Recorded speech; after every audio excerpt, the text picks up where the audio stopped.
She looked me dead in the eye and told me I was not invited because this trip was for a real family. But the knife twisted deeper when I discovered they had scheduled 10 days at my lake house. I did not cry or argue. I just waited. By the time they dragged their suitcases up the driveway, they realized their fatal error was treating me like a stranger while trying to run a business deal inside my home. My name is Lydia Murphy, and the moment I stopped loving my father was quieter than a falling leaf. It did not happen with a scream or a slammed door. It happened with a sentence spoken by his wife, Marla, and sealed by his absolute, suffocating silence. I heard the phrase real family and I knew that something inside me had finally died. It was the death of hope, the death of the pitiful, childish part of me that was still waiting for Gordon Murphy to look at me and see his daughter, rather than an obligation he had kept around out of habit. Now, standing in the dim light of the living room in my lake house, I watched through the wooden slats of the blinds. A large, polished SUV crunched over the gravel of the driveway. Dust billowed up against the deep greens of the Michigan pines. I could hear the engine cut out. I could hear the heavy thud of car doors closing. Then came the laughter. It was Marla's laugh. It was a high, practiced sound, something she wore like jewelry to convince the world she was happy. It was the sound of a woman who believed she had won. She was walking toward the front porch, her heels clicking on the stone path that I had weeded myself just 2 weeks ago. My father was behind her, dragging 2 large suitcases, his shoulders hunched in that familiar posture of non-confrontation. Behind them trailed my stepsisters, Peyton and Sloane, looking at their phones, acting as if the majestic view of Deepwater Lake was nothing more than a backdrop for a selfie. They thought the house was empty. They thought I was back in the city, nursing my wounds, accepting my exclusion like a good, obedient girl. I looked down at my hand. My fingers were curled tight around a heavy brass ring. On it were 3 keys. They were shiny, gold, and brand new. The metal was still cool against my palm. I am a compliance officer at Brightstone Compliance Group. My entire career is built on the understanding of rules, regulations, and the fine print that people like Marla ignore because they think charm is a currency that buys permission. It is not. I do not exact revenge with scenes. I do not throw wine in faces. I do not scream until my throat is raw. I destroy people with paperwork. The air in the house smelled of cedar and old paper, a scent that had not changed in the 20 years since my aunt owned this place. It was a smell that usually brought my heart rate down, but today, my heart was beating a slow, heavy rhythm against my ribs. I moved away from the window, stepping back into the shadows of the kitchen. They were walking up the steps now. I closed my eyes and let the memory of 3 days ago wash over me. It was the fuel I needed to stand here without shaking. We had been in my father's dining room. The room was cold, styled in grays and whites, void of any personality, exactly how Marla liked it. She had called a family meeting. I had brought a notepad, a habit from work, expecting we were going to discuss logistics for the annual summer trip. Usually, we split the costs. Usually, I handled the groceries. Marla had stood by the fireplace, her arms crossed over her silk blouse. She didn't offer me a drink. She didn't tell me to sit. "Lydia," she had said, her voice dropping an octave to that tone she used when she wanted to sound maternal but only sounded condescending. "We have been talking, your father and I." I had looked at my father. He was sitting at the head of the table, studying his cuticles. He did not look up. "We think it is best if you do not join us for the vacation this year." Marla continued. I blinked. The pen hovered over my notepad. "Excuse me." "It has been a hard year," Marla said, sighing as if she were carrying the weight of the world. "Peyton has been stressed with her influencer work. Sloane is recovering from her breakup. We need a reset, a deep reset." "I can be quiet," I said, the reflex to accommodate them kicking in before my pride could stop it. "I won't get in the way. I can stay in the loft room." Marla smiled, but it didn't reach her eyes. It never did. "No, Lydia, you don't understand. We need to bond. Just us." And then she delivered the line. the line that was currently echoing in my head as I stood in the dark kitchen of my own house. "This trip is for a real family," she said. The silence that followed was heavy enough to crush bones. I looked at my father. I waited. This was the moment. This was the moment in every movie where the parent stands up and says, "That is enough." This was the moment where he should have said, "Lydia is my daughter, and she is this family." Gordon Murphy sat there. He picked at a loose thread on his sweater. He took a breath, and for a second, I thought he would speak. But he just let the air out of his lungs and remained silent. His silence was an agreement. It was a signature on the contract of my abandonment. "But," Marla added, her voice brightening as if she were offering me a treat, "we will still be using the lake house. It is the only place that offers the privacy we need. You understand? Right? You can go up there some other weekend, maybe in October when it gets chilly." They were kicking me out of the vacation, but they were keeping my house. I had simply nodded. I had closed my notebook. I had walked out of their house, gotten into my car, and driven until my hands stopped shaking. But Marla had made a mistake. She had underestimated the very thing she mocked me for my attention to detail. Yesterday morning, a notification popped up on my phone. It was an email. My email address is just my first and last name.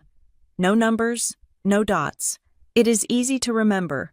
Marla, in her haste, or perhaps her arrogance, had seemingly used my email address as the contact point for a confirmation, or perhaps the autofill on the family computer had betrayed her. Subject deposit confirmation. Lakefront venue. I had frowned, tapping the screen. I hadn't rented the house out. The lake house wasn't a rental property. It was my home. It was the place my aunt left specifically to me, creating a trust that bypassed my father entirely because she knew even back then that he would let a new wife strip mine our history for parts.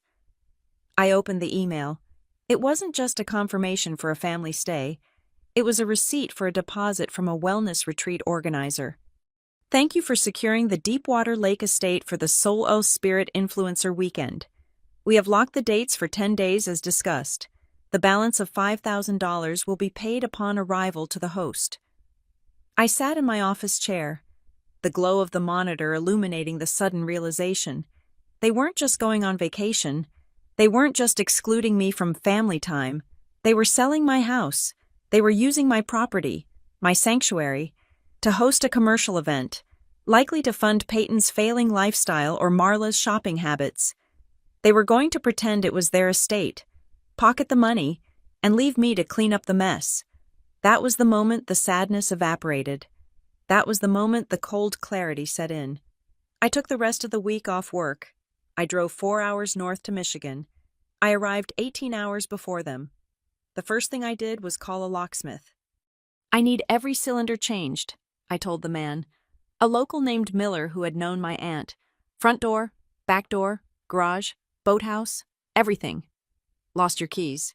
"Lydia," Miller had asked, tilting his cap. "No," I answered. "Just upgrading security. There are a lot of opportunists out there these days." I paid him $300 in cash. I watched him work.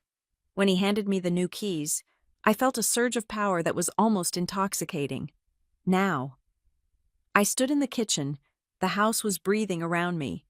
The floorboards creaked with the shifting temperature. The wind off the lake whistled softly through the screen of the back porch. This house was not a cold, gray museum like my father's place. It was built of rough-hewn pine and river stone. It smelled of wood smoke and damp earth. It was real. Outside, the car doors were slammed shut. "Oh my God, look at the light," I heard Peyton shriek. "I need to get a story up right now before the sun dips." "Mom, where are the keys?" I have them. Marla's voice drifted through the thick oak of the front door. "Gordon, get the bags. Don't just stand there." I took a sip of the water I had been holding. It was cool and clean. I heard the heavy footsteps on the porch stairs. 1, 2, 3, 4. Then, the sound of a key sliding into a lock. I held my breath. The jingle of metal. The sound of Marla trying to turn the key. Click, clack, nothing. The lock did not engage. "Wrong key," I heard her mutter. She tried again. The sound was more aggressive this time. Metal grinding against metal. "Marla," my father asked, "what's the holdup?" "It's sticking," Marla said, her voice tight. "This dump is so old. Everything is always broken." She rattled the handle. She shoved the door with her shoulder. The door, bolstered by the new deadbolt I had installed, did not budge. It stood solid, an unmoving barrier between my sanctuary and their greed.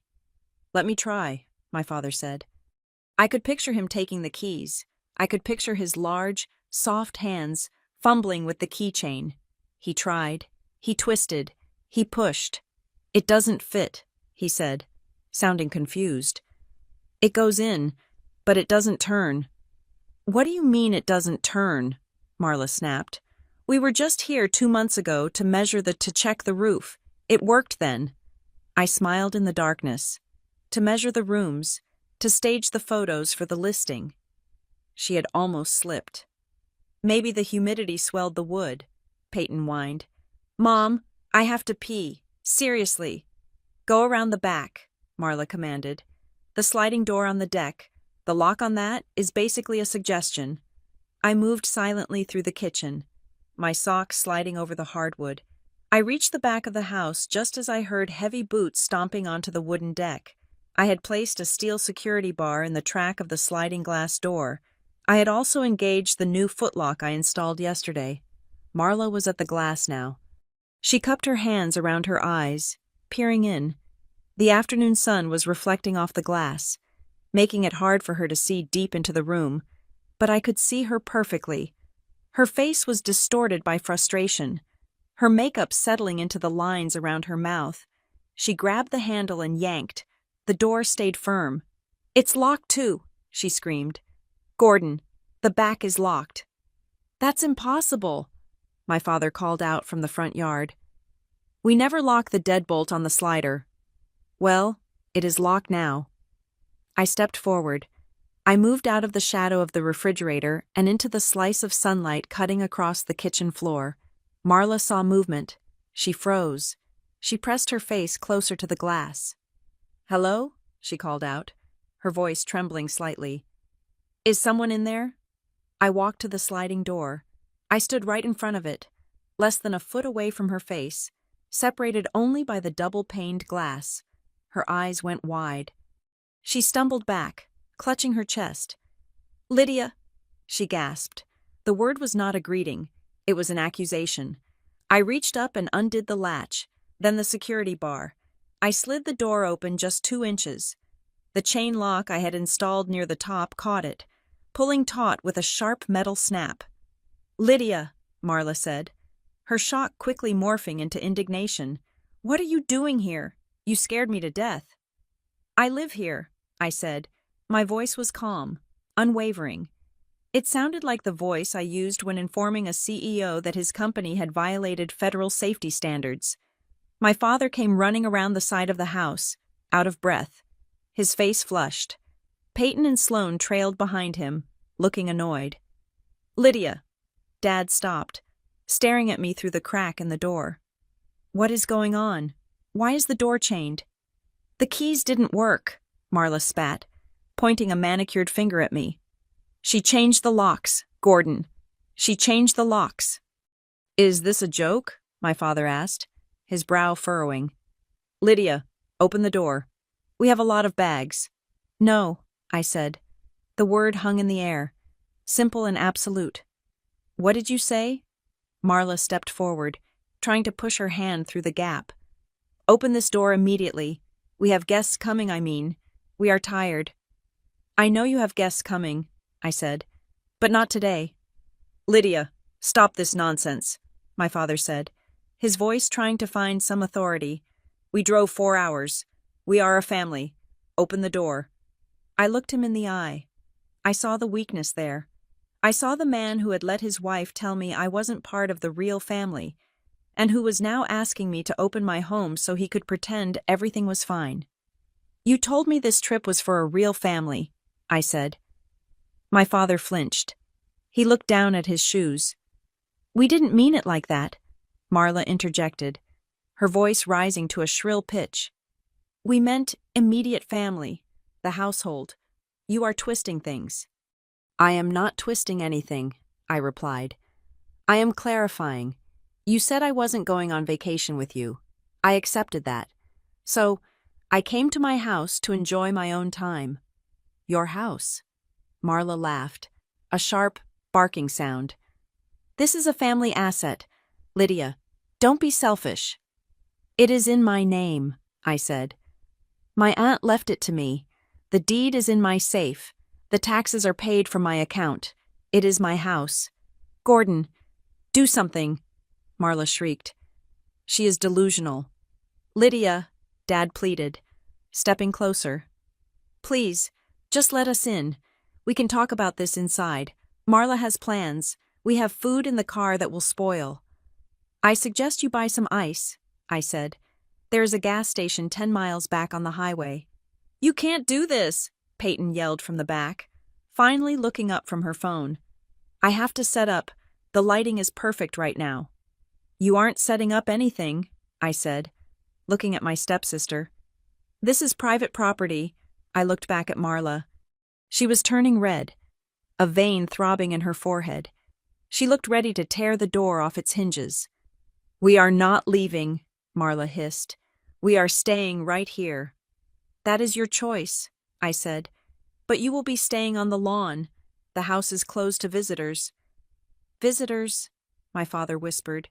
I am your father. I know, I said, and for a second, my voice almost broke, but I swallowed the pain and let the cold return. But you made your choice at the dinner table. Silence has consequences. Dad. I grabbed the handle of the sliding door. Lydia, wait. Marla lunged forward. I slid the door shut. I turned the lock. I dropped the security bar back into place. Through the glass, I watched them. Marla was screaming something I couldn't hear. She was pounding on the glass with her fist. My father stood there, looking at the closed door as if he couldn't comprehend how the world had shifted under his feet. I pulled the heavy blackout curtains shut, blocking them from view. The room went dark.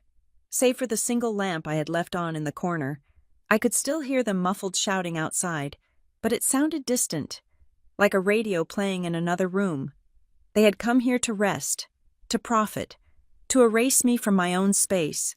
But as I walked away from the window and deeper into the quiet safety of my home, I knew one thing for certain. They would leave with a loss they did not yet understand. And I was just getting started. The adrenaline from the confrontation at the door began to fade, leaving behind a hollow ache in the center of my chest.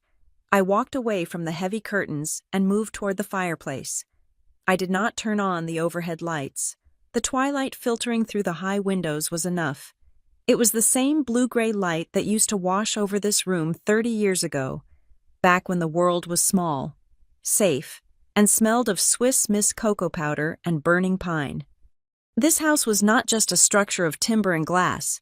It was a museum of a life that had been abruptly canceled. My childhood here was defined by the rhythm of the water.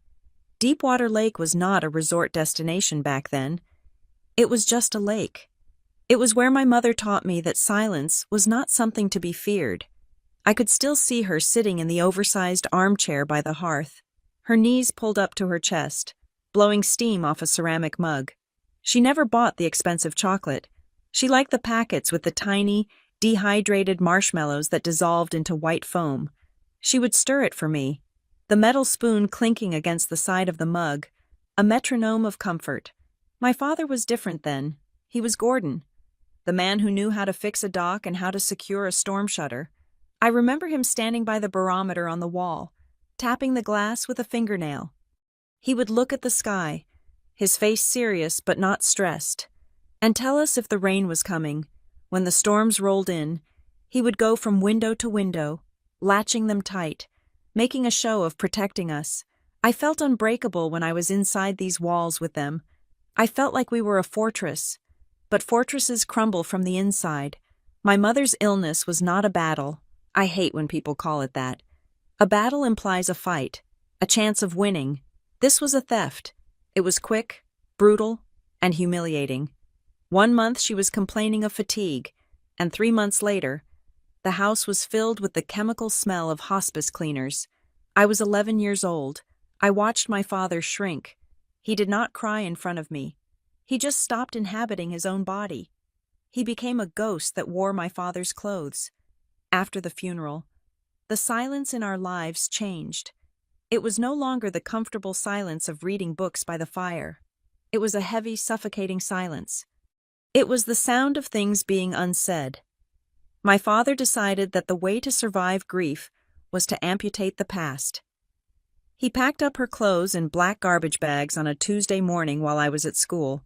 He repainted the living room from a warm yellow to a sterile beige, and he stopped talking about the lake. For 2 years. We did not come here. The house sat empty, collecting dust and dead flies in the window tracks.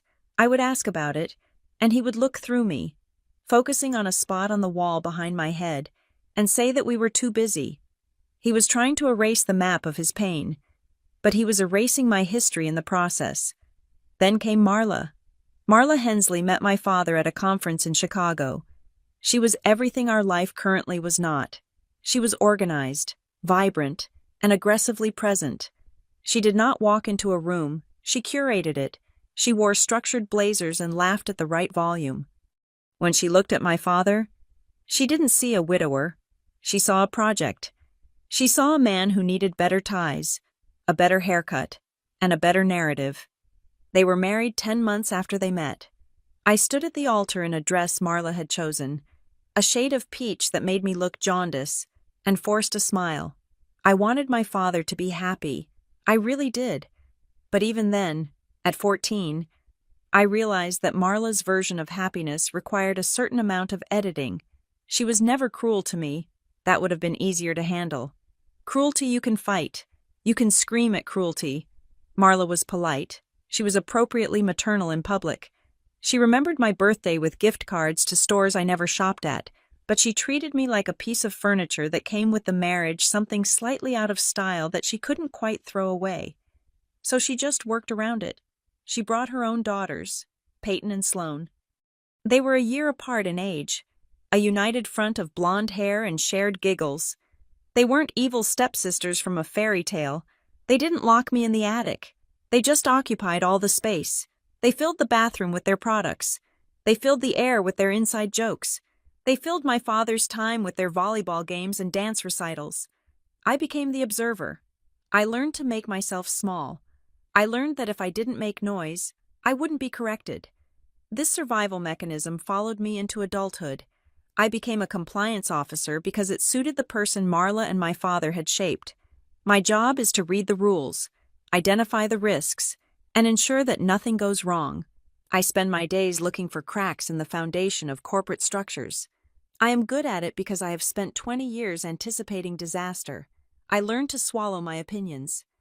I learned to nod when Marla suggested that perhaps I shouldn't wear red because it was too aggressive. I learned to say thank you when my father forgot to call me for 3 weeks at a time. I was the dull, dependable Lydia, the one who didn't need attention, the one who was fine. But they forgot about Aunt Sarah. Sarah was my mother's older sister. She was a woman made of iron and cigarette smoke, who never married and never suffered fools. She saw what was happening. She saw my father drifting away, reshaping himself to fit into Marla's perfectly curated world. She saw me disappearing.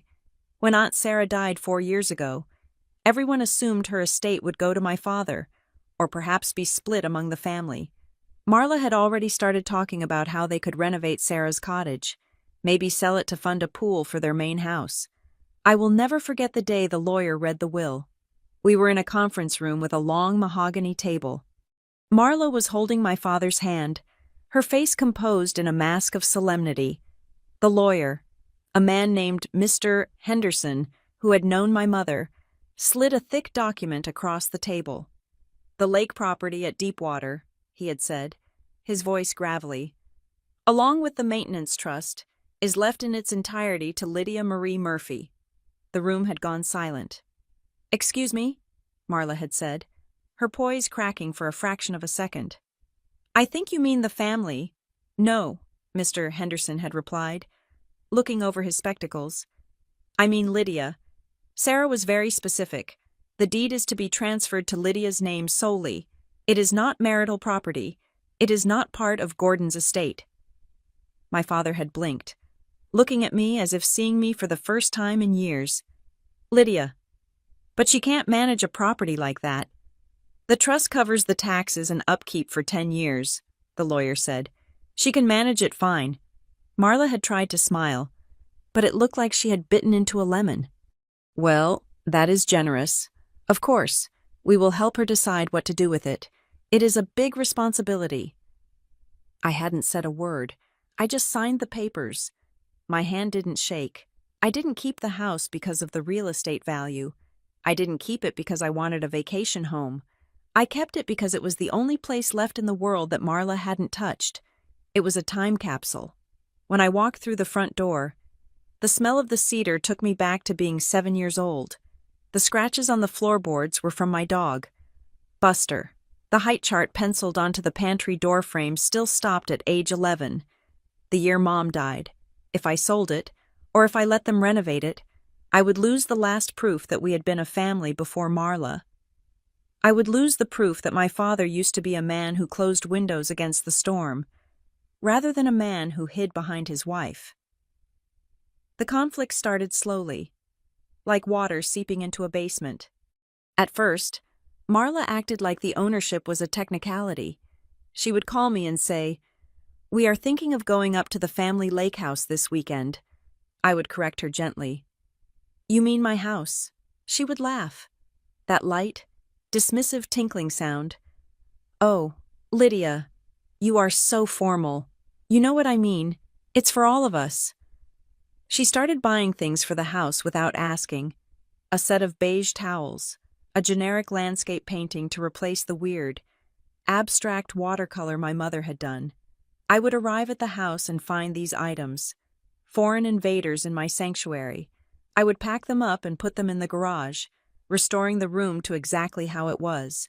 Marla never confronted me directly about the moved items. She just bought more. It was a cold war of interior design. My stepsisters treated the house with the same casual entitlement they treated everything else. They would ask for the keys so they could host a chill weekend with their friends.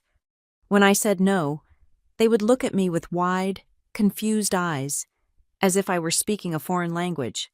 "But you aren't using it," Peyton would say. "Why do you care? We will clean up." They didn't understand. They saw a venue. I saw a shrine. They started calling me the keeper of the crypt behind my back. I knew this because Sloane had accidentally sent a text to me that was meant for her boyfriend. "Going to ask the keeper if we can use the lake for the 4th of July. Prob say no because she is miserable."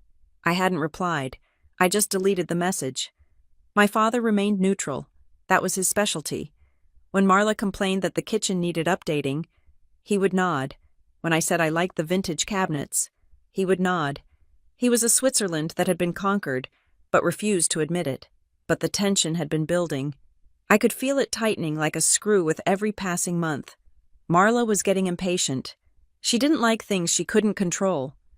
And she hated that the best asset in the family portfolio, the waterfront property that had tripled in value, was in the hands of the stepdaughter she viewed as a clerical error. She started dropping hints about consolidating assets and generational wealth. She talked about how expensive the upkeep must be for a single woman on a salary. She offered to take the burden off my hands by buying me out for a price that I knew was 40% below market value. I refused every time. And every time I refused, her smile got a little tighter, her eyes a little colder. So when she announced the family reset trip, I should have known. I should have seen the trap. I wanted to believe, with a pathetic, childlike desperation, that maybe they actually wanted to spend time with me. That maybe, after all these years, my father had woken up and realized he missed his daughter. But standing here now, in the darkening living room, listening to the wind rattle the panes, I finally accepted the truth I'd been avoiding since I was 11 years old. The father who checked the barometer was gone, the mother who made cocoa was gone, and the family Marla talked about was a corporation in which I held no stock. I walked to the pantry and opened the door. The pencil marks were still there. Lydia, age 10, Lydia, age 11. I ran my finger over the graphite. "Get out of my house," I whispered to the empty room. I wasn't speaking to the people outside. I was speaking to the memories of them. I was evicting the hope that they would ever be who I needed them to be. I turned away from the pantry. My phone buzzed in my pocket. I ignored it. I knew who it was. I knew what was coming next. They thought this was a misunderstanding. They thought they could bully or charm their way past the deadbolt. They didn't know that the girl who used to be afraid of making noise had grown up into a woman who knew exactly how to use the law as a weapon. I went to the kitchen drawer where I kept the local contacts. I pulled out a business card I had pinned there years ago, just in case. Robert Vance, attorney at law. I placed the card on the counter. The game had changed. They wanted a commercial transaction. Fine. I would give them the most expensive transaction of their lives. To understand how I ended up locking my own father out of the house, you have to understand the weeks leading up to that moment. You have to understand the sheer amount of labor I poured into a disaster I did not see coming. It started 6 weeks before the 4th of July. We were at a brunch that Marla had insisted upon. A Sunday affair with overpriced eggs and mimosas that nobody actually wanted to drink. "We need a reset," Marla had announced, placing her hand over my father's hand on the table. She looked at me, her eyes wide and shimmering with what I desperately wanted to believe was sincerity. "We have all been so busy. Peyton with her career, Sloan with school, Gordon with the firm, and you, Lydia. You are always working. We are a family of strangers living in the same zip code. It is tragic." I had nodded, feeling a lump in my throat. I was 31 years old, yet the prospect of being included, of being seen as an essential part of the unit, still had the power to disarm me completely. "I propose a trip," Marla continued. 10 days, up at the lake, just us, no distractions, no work, just family dinners, board games, and reconnecting, a real reset. My father had smiled at me, a genuine, hopeful smile. "That sounds wonderful, doesn't it, Lydia? We haven't done a long stay at the lake in years." "I would love that," I had said, and I meant it. I was so hungry for that connection that I ignored the fact that Marla had never liked the lake house. She had always complained about the bugs, the humidity, and the lack of cell service.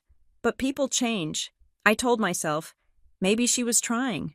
I took the lead. That is what I do. I manage. I facilitate. 2 weeks before the scheduled arrival, I drove up to Deepwater Lake alone. I told myself it was to prepare the house for the family, to make sure everything was perfect so Marla would have nothing to complain about. If the house was perfect, the trip would be perfect. If the trip was perfect, maybe we could be a family again.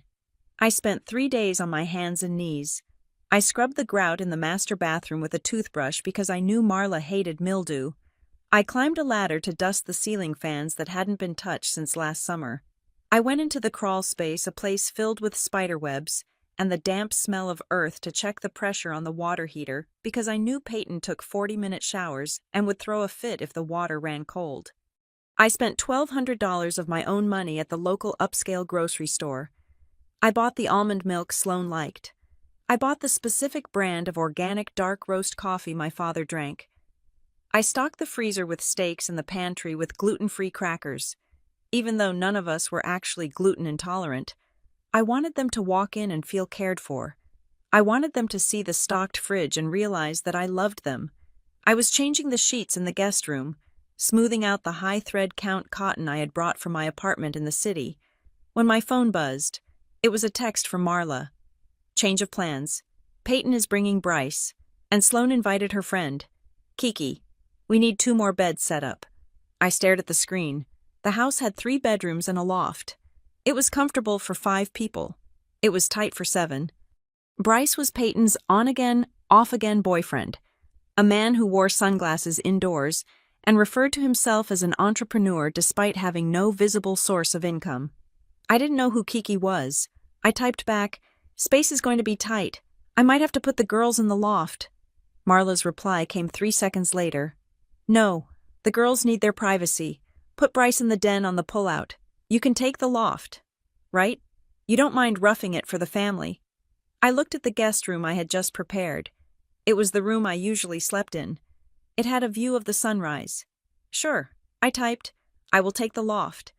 I stripped the bed I had just made and moved the linens to the loft. The loft was open to the living room below. It had no door. I would be sleeping in public, essentially. But I didn't complain. I wanted the reset. I wanted the peace. The red flags started appearing a few days later. But they were subtle. They were like hairline fractures in a windshield, easy to ignore until the whole thing shatters. Marla called me while I was at work. "Lydia, quick question," she said. Her voice clipped and businesslike. "What is the upload speed at the house?" "I don't know," I said, putting my other line on hold. "It is decent. We stream movies on it." "Why?" "Decent isn't a number, Lydia," she snapped. "I need to know if it can handle multiple high-definition streams simultaneously. It is important for the girls. They need to stay connected." "I thought this was a digital detox," I said. "A reset." "It is," she said, her tone shifting instantly back to sweetness. "But you know how they are. If we cut them off completely, they will be miserable.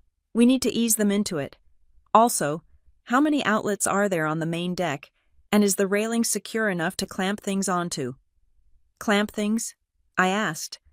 "Like a flower box." "Sure," she said. "Like a flower box. Just check for me." "Okay." I drove back up the following weekend to check the internet speed. I upgraded the package with the local provider, adding another $80 a month to my bill, just to make sure Marla wouldn't have a reason to leave early. While I was there, waiting for the technician to install the new modem, I overheard a voicemail Marla left on the house landline. We still had an old answering machine, and she must have called to test the line. "Gordon, pick up," her voice echoed through the empty kitchen. "I am sending the layout to the coordinator. We can fit 12 people for the dinner if we move the furniture out of the living room and onto the lawn. We need to make sure the weather holds. If it rains, we are screwed." I stood there, holding a screwdriver.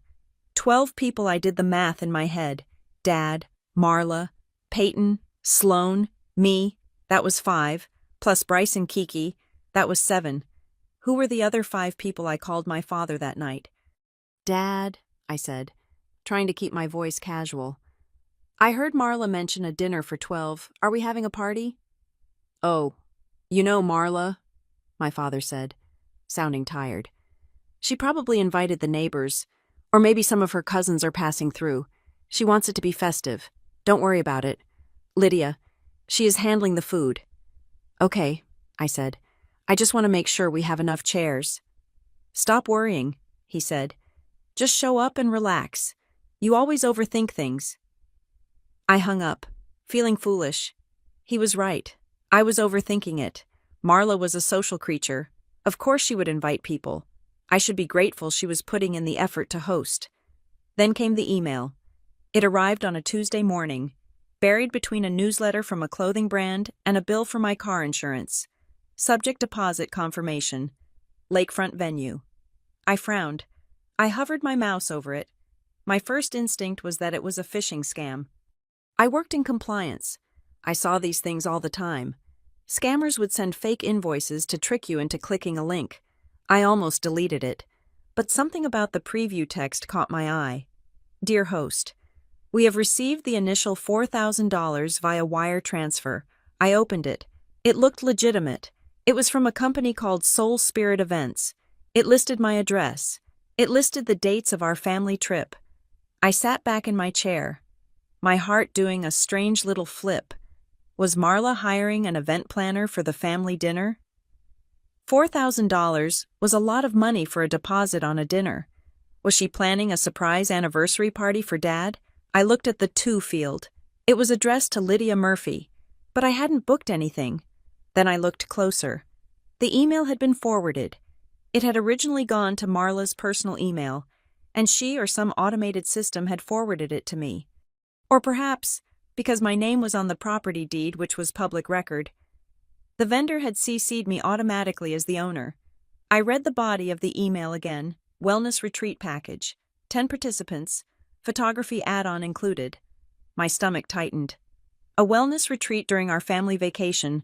I reached for the phone to call my father. I dialed the first 3 digits.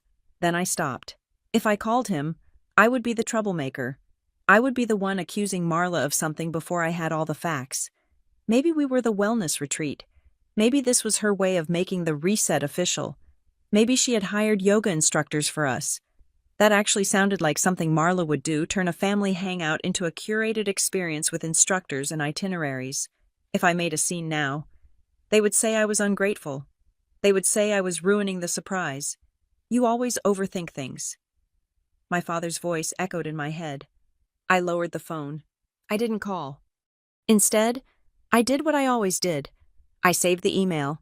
I printed it as a PDF and filed it in a folder on my encrypted drive labeled House Maintenance. It sat there next to the tax returns and the receipts for the roof repair. I told myself it was fine. I told myself I was being paranoid.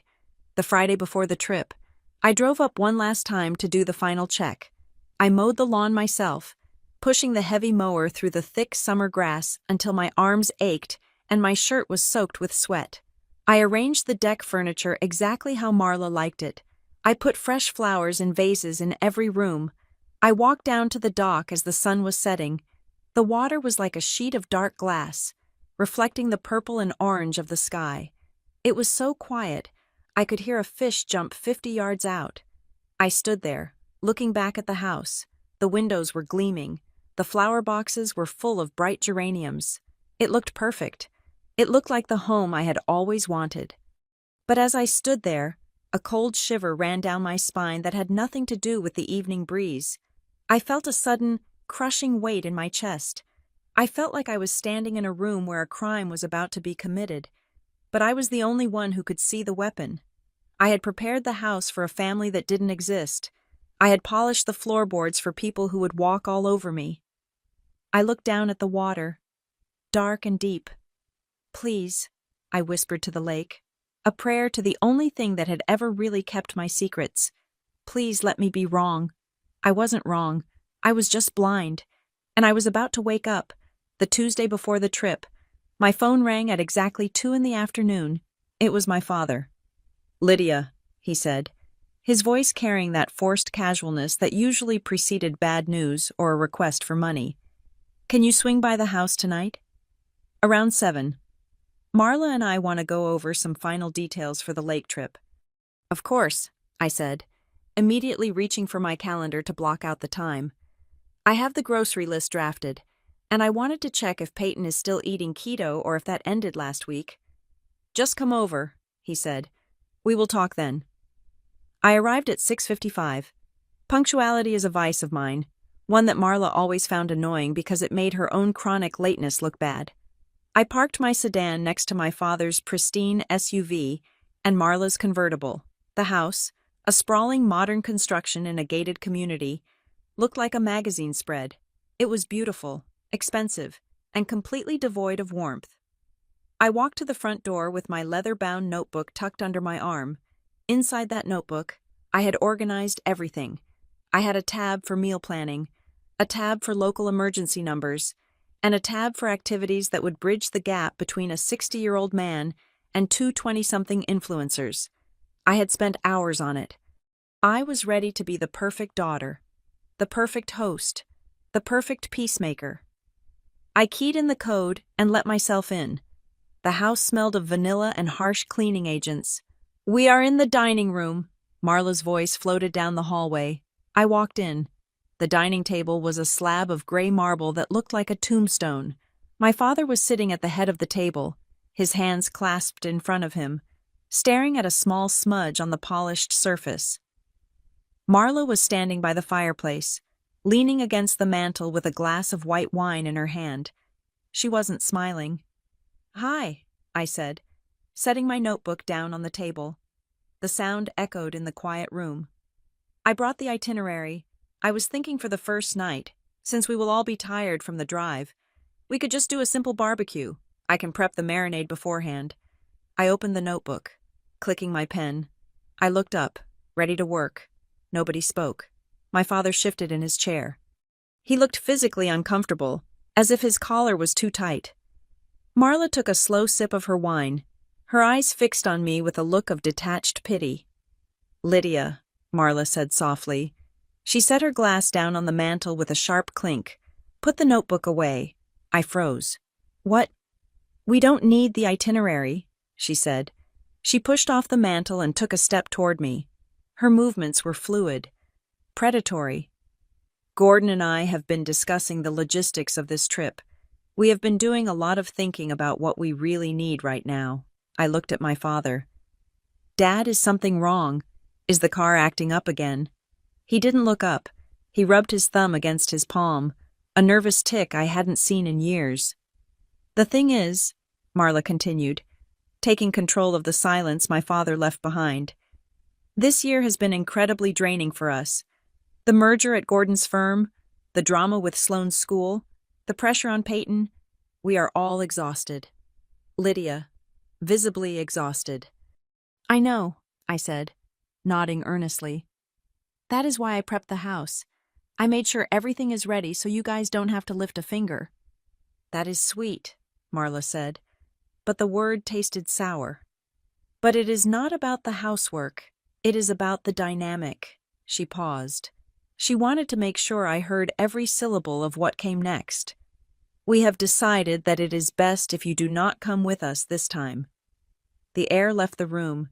It felt as if a window had been blown out, sucking all the oxygen into the vacuum. My hand was still gripping my pen.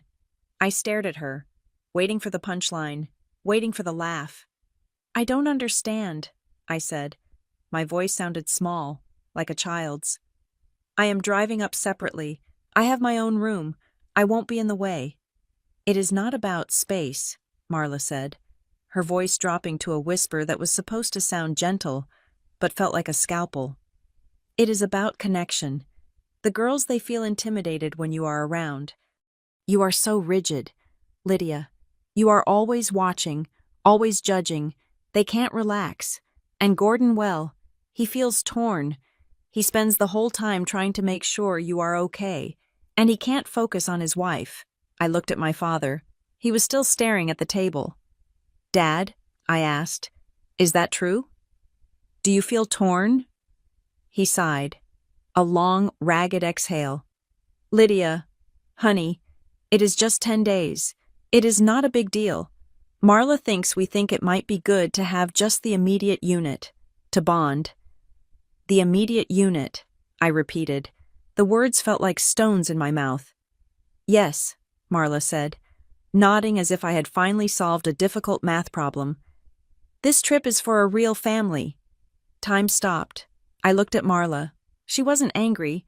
She wasn't yelling. She looked calm. She looked like a woman who had just stated a fact as indisputable as gravity. To her, I was not family. I was a biological remnant of a previous administration. I was an appendix useless, occasionally irritating, and easily removed. I looked at my father. This was the moment. This was the moment where he was supposed to slam his hand on the table. This was the moment he was supposed to say, "How dare you talk to my daughter like that?" This was the moment he was supposed to stand up and walk out with me. I watched him. I watched his gray hair, thinning at the temples. I watched the way his shoulders slumped. I watched him take a breath, hold it, and then let it go without speaking a word. His silence was loud. It was a roar. It was a declaration that his comfort was more important than my dignity. He was afraid of her. He was afraid of the conflict. Or perhaps, he simply agreed. A cold numbness started at my fingertips and spread up my arms. It wasn't anger. It was shock. It was the physical sensation of a severing. "I see," I said. I was proud of how steady my voice was. I closed my notebook. I capped my pen. "It is for the best," Marla said, her tone brightening now that the hard part was over. "And listen, we aren't unreasonable. We know you did some work on the place. We appreciate it, really. And since you aren't coming, you can have the house for yourself some other time. Maybe in November. I hear the lake is beautiful when it freezes over." The audacity hit me a second later. They were kicking me out of the vacation, but they were still planning to go to my house. They were uninviting me from my own property, they assumed. with the absolute arrogance of people who have never been told no, that my house was simply an extension of my father's wallet. "You still want to use the house?" I asked. "Well, of course," Marla laughed, pouring herself more wine. "Everything is packed. The girls have already posted about it. We can't change plans now. Don't be petty. Lydia, just because you aren't coming doesn't mean you should ruin it for everyone else." I looked at my father one last time. I needed him to look at me. I needed him to see the damage he was doing. "Dad," I said, "do you agree with this? Do you agree that I am not part of this family?" He finally looked up. His eyes were watery, weak. "Lydia, please, don't make this dramatic. It is just a vacation. We will do dinner when we get back. Just let us have this." He didn't say no. He didn't deny it. He just wanted me to be quiet. He wanted me to disappear so he could enjoy his lake view without the guilt of my presence. "Okay," I said. I picked up my notebook. "Okay," Marla asked, pausing with the wine bottle in midair. "So we are good. You will leave the keys under the mat like usual." "I understand where I stand," I said. "Have a safe drive." I turned and walked out. I didn't slam the door. I closed it softly, listening to the latch click into place. It sounded like the closing of a book. I walked to my car. My legs felt heavy, like I was wading through deep water. I got in, started the engine, and drove out of the gated community. I kept it together until I hit the interstate. Then, the shaking started. It wasn't a tremble. It was a vibration that rattled my teeth. I had to pull over onto the shoulder. I gripped the steering wheel so hard my knuckles turned white. I didn't cry. I couldn't cry. The hurt was too deep for tears. It was a dry, scorching heat in my chest. Real family. The words looped in my head. I sat there on the side of the highway for 20 minutes, watching the red taillights of the cars rushing past. They were all going somewhere. They all had places to be. I had nowhere. The house I had spent weeks preparing was forbidden to me. The father I had spent 30 years trying to please had just erased me. But then, the shaking stopped. The heat in my chest cooled into something hard and sharp. I merged back onto the highway and drove straight to my apartment. I didn't turn on the lights when I got inside. I walked straight to my home office. I unlocked the fireproof safe in the closet. I pulled out a thick manila envelope. It smelled of old paper. I sat at my desk and turned on the small reading lamp. I laid the documents out. Last will and testament of Sarah Marie Jenkins. Deed of transfer. Property title, 4402, Deepwater Lane. I read them. I read every line. I traced the legal descriptions of the property boundaries. I read the clauses about ownership to Lydia Marie Murphy. Solely and absolutely. There were no conditions. There were no clauses granting usage rights to Gordon Murphy. There was no mention of a family trust. There was no loophole that allowed a stepmother to commandeer the premises for a wellness retreat. I was the owner. The realization washed over me, cleansing the shame of the dinner table. They had made a fatal calculation. They assumed that because I was quiet, I was weak. They assumed that because I sought their approval, I had no power. They assumed that the dynamic in our family where Marla ruled and Gordon obeyed applied to the rest of the world. But the law does not care about family dynamics. The law cares about names on paper, and on this paper, their names did not exist. I looked at the calendar on my wall. It was Tuesday. They were leaving on Friday morning. I picked up my phone. I didn't call my father. I didn't text Marla. I opened my banking app and checked my savings. I had enough. If I wasn't family, then I was a stranger. And strangers do not let other strangers vacation in their homes for free. Strangers do not host parties for people who insult them. I ran my hand over the deed one last time. The paper felt cool and smooth. "You want a real family trip?" I whispered to the empty room. "Fine. Go find a hotel." I closed the file. The sadness was gone. The shock was gone. All that was left was the plan. I arrived at Deepwater Lake at 10 in the morning on Thursday, exactly 24 hours before the invasion was scheduled to begin. I drove a rental car, a nondescript silver sedan. just in case anyone in the family was tracking my vehicle's location via some shared app I had forgotten to disable. I parked around the back, hidden by the density of the spruce trees. The silence of the lake usually brought me peace, but today it felt like the quiet before a demolition. I did not unpack. I did not make coffee. I went straight to work. My first call was to Miller, the locksmith. He arrived within 45 minutes, his van crunching heavily over the gravel. "You are early this year, Lydia," Miller said, eyeing my grim expression as he hauled his toolbox onto the porch. "I need a full perimeter reset." "Miller," I said, "I want the front door, the backslider, the side entry, and the boathouse rekeyed, and I need you to wipe the memory on the garage keypad and set a new code." Miller paused, a key blank in his hand. "Did you lose a master set?" "No," I said, handing him the bottle of water I had brought out. "I just realized that too many people have copies. I need to be the only one who can get in." He didn't ask any more questions. He went to work. The sound of the drill whining against the wood and the sharp clack-clack of tumblers being replaced was the most satisfying music I had heard in years. While he worked on the doors, I went to the garage. The keypad was old. The numbers faded from years of use. The code was 4402. The street address. My father had set it because it was the only number he could remember. It was the first thing a burglar would guess. It was definitely the first thing Marla would try. I reset it to a random 6-digit string generated by my password manager. By the time Miller was finished, the house was a fortress. I paid him $350 in cash, tipping him an extra $50 for the speed. "If anyone calls you," I told him as he packed up, "anyone claiming to be my dad or his wife, saying they are locked out, you don't know anything. You haven't been here." Miller tipped his cap. "I have been fishing all week, ma'am. Haven't seen a soul." Once he was gone, I moved to Phase 2 surveillance. I had purchased a set of wireless, battery-operated security cameras. They were expensive, high definition, and connected directly to a cloud server via a mobile hotspot I had brought with me. I spent the next 2 hours on a ladder. I mounted one above the driveway, angled to capture license plates. I mounted one above the front door, one covering the back deck, and one hidden in the eaves of the boathouse. I synced them to my phone. The screen flickered to life, showing me 4 crisp, wide-angle views of my property. I could see the dust motes dancing in the driveway. I could see the ripples on the water. Then, I walked to the edge of the property line, where the driveway met the main road.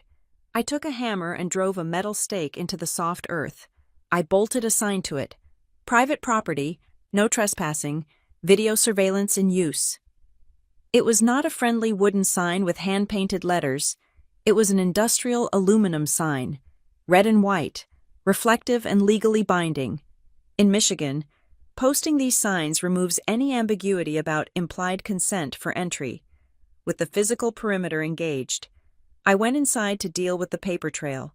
I set up my laptop on the kitchen island. The house was cool, the air conditioning humming softly. I opened the folder I had named The Evidence. I pulled up the email I had received weeks ago, the one from Soul Spirit Events. I had avoided looking too closely at it before, perhaps out of denial, but now, I engaged my professional brain. I read it not as a daughter, but as a compliance officer investigating a breach. "Dear host, we are thrilled to confirm the 10-day retreat. As discussed, the deposit covers the exclusive use of the property, including the main house, the dock, and the surrounding grounds for our yoga sessions and content creation workshops." I scrolled down to the attached contract. It was a PDF. I opened it. The document was standard for a commercial venue rental. It outlined liability insurance, noise ordinances, and cancellation policies. But when I reached the signature page, my blood ran cold. The property owner was listed as Lydia Murphy. The contact email was my personal email. But the signature at the bottom, a digital scrawl generated by an e-signing platform, read Lydia Murphy. I had never signed this.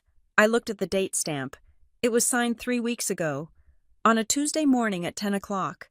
I was in a quarterly budget meeting at that time. I physically could not have signed it. Marla hadn't just booked a retreat at my house, she had impersonated me. She had used my name to enter into a commercial contract, and then I saw the kicker. I saw the clause that made my hands shake with a cold, hard rage. Clause 14. Liability and indemnification, the property owner. Lydia Murphy agrees to assume full responsibility for any injuries, accidents, or theft occurring on the premises during the event. The organizer's soul spirit is held harmless. Marla had waived the organizer's liability. If one of these influencers slipped on the dock and broke a neck, they wouldn't sue the yoga company. They wouldn't sue Marla. They would sue me. They would take the house, my savings, and my future earnings. Marla wasn't just stealing a vacation. She was exposing me to financial ruin to make a quick profit. I picked up my phone and dialed the number on the letterhead for Soul Spirit Events. Soul and Spirit, this is Jessica speaking. A chirpy voice answered. Hi, Jessica, I said, keeping my voice level. This is a call regarding the Deepwater Lake venue booking for this weekend. Oh, yes, we are so excited. The team is packing up the vans right now. Is this Marla? No, I said. This is Lydia Murphy, the owner. Oh, hi Lydia. Marla told us you might call. She said you are handling the on-site logistics. We really appreciate you opening up your home. It is so rare to find a waterfront property that allows commercial filming. I am just reviewing the file, I said, my pen hovering over my notepad. I see a signature here on the contract. Can you tell me what email address was used to verify the DocuSign envelope? Let me check, Jessica said. I heard typing. It looks like, oh, that is weird. It was sent to Marla Hensley. Design, wait, no. The contract was sent there, but the signature authority was listed as you.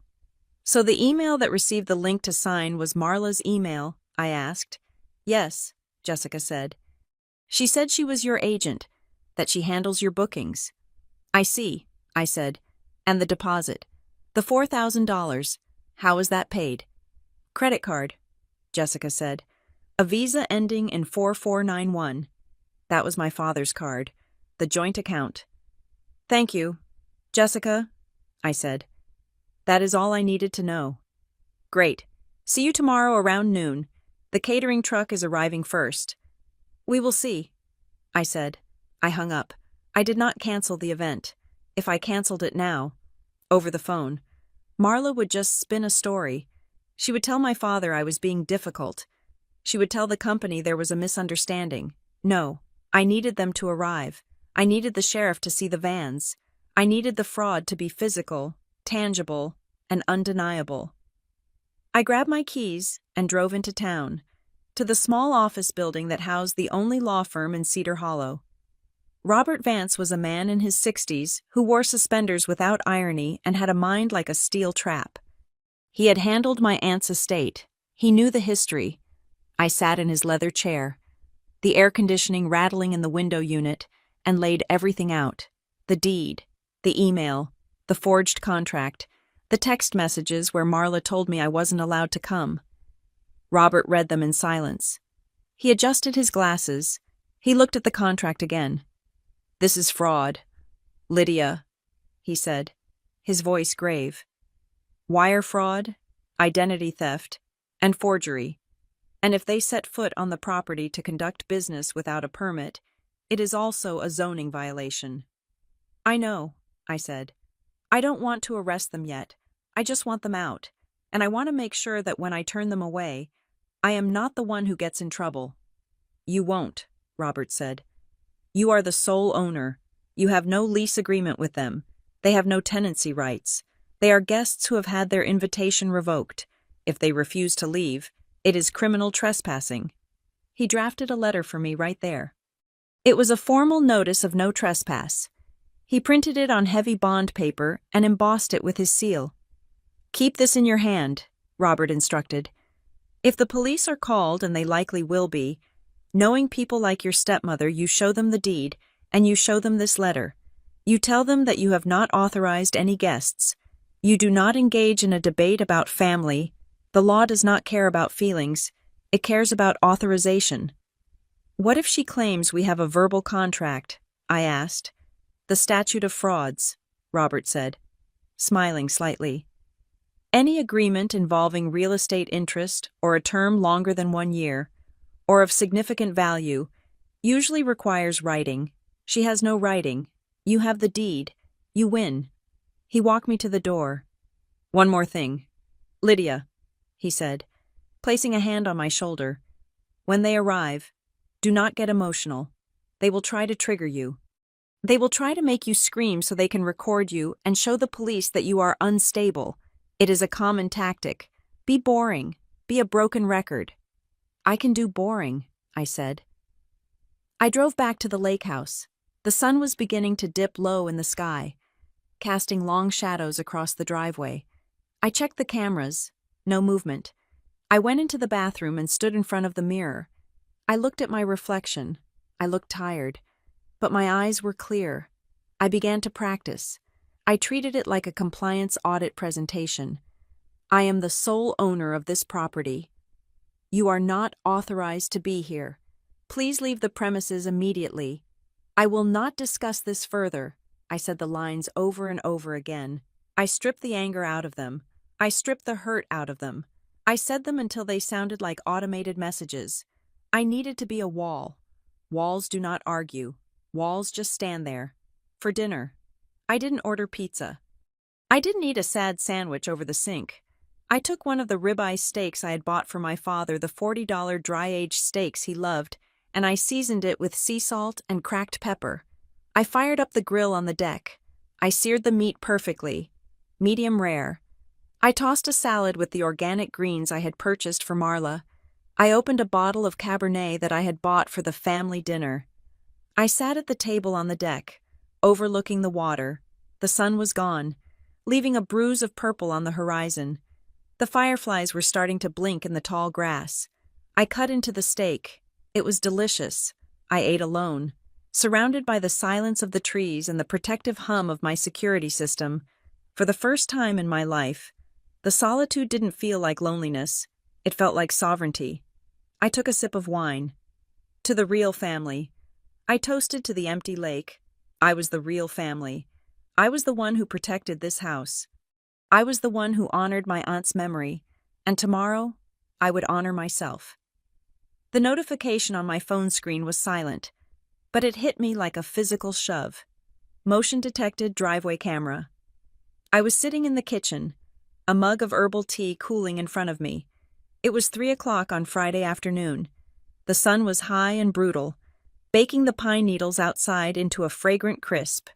Inside, the air conditioning kept the house at a steady 68 degrees. I picked up my phone and tapped the alert. On the screen, the pixelated feed sharpened into a high-definition reality. 2 cars were rolling up the long gravel driveway. The first was my father's pristine SUV, the black paint gleaming under a layer of road dust. The second was a convertible I didn't recognize, likely rented, with the top down despite the heat. I watched them park. They didn't park like guests. They parked like owners. The SUV took the prime spot near the walkway, and the convertible pulled up onto the grass to be closer to the front steps. The doors opened. It looked like a clown car of entitlement unloading. Marla stepped out first. She was wearing a flowing white linen caftan and an oversized straw hat, an outfit clearly curated for an effortless Lake Vibes Instagram post. She took a deep breath, throwing her arms out as if she were embracing her kingdom.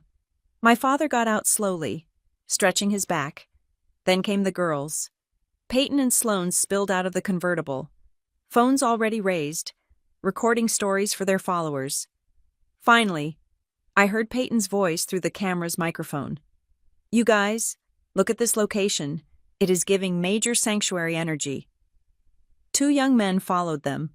One was Bryce, Peyton's boyfriend, who was already shirtless and carrying a cooler.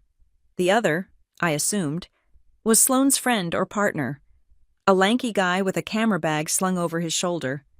They began to unload. It wasn't just suitcases, it was equipment, tripods, ring lights, yoga mats, cases of sparkling water, and what looked like professional catering warming trays. They weren't here to relax.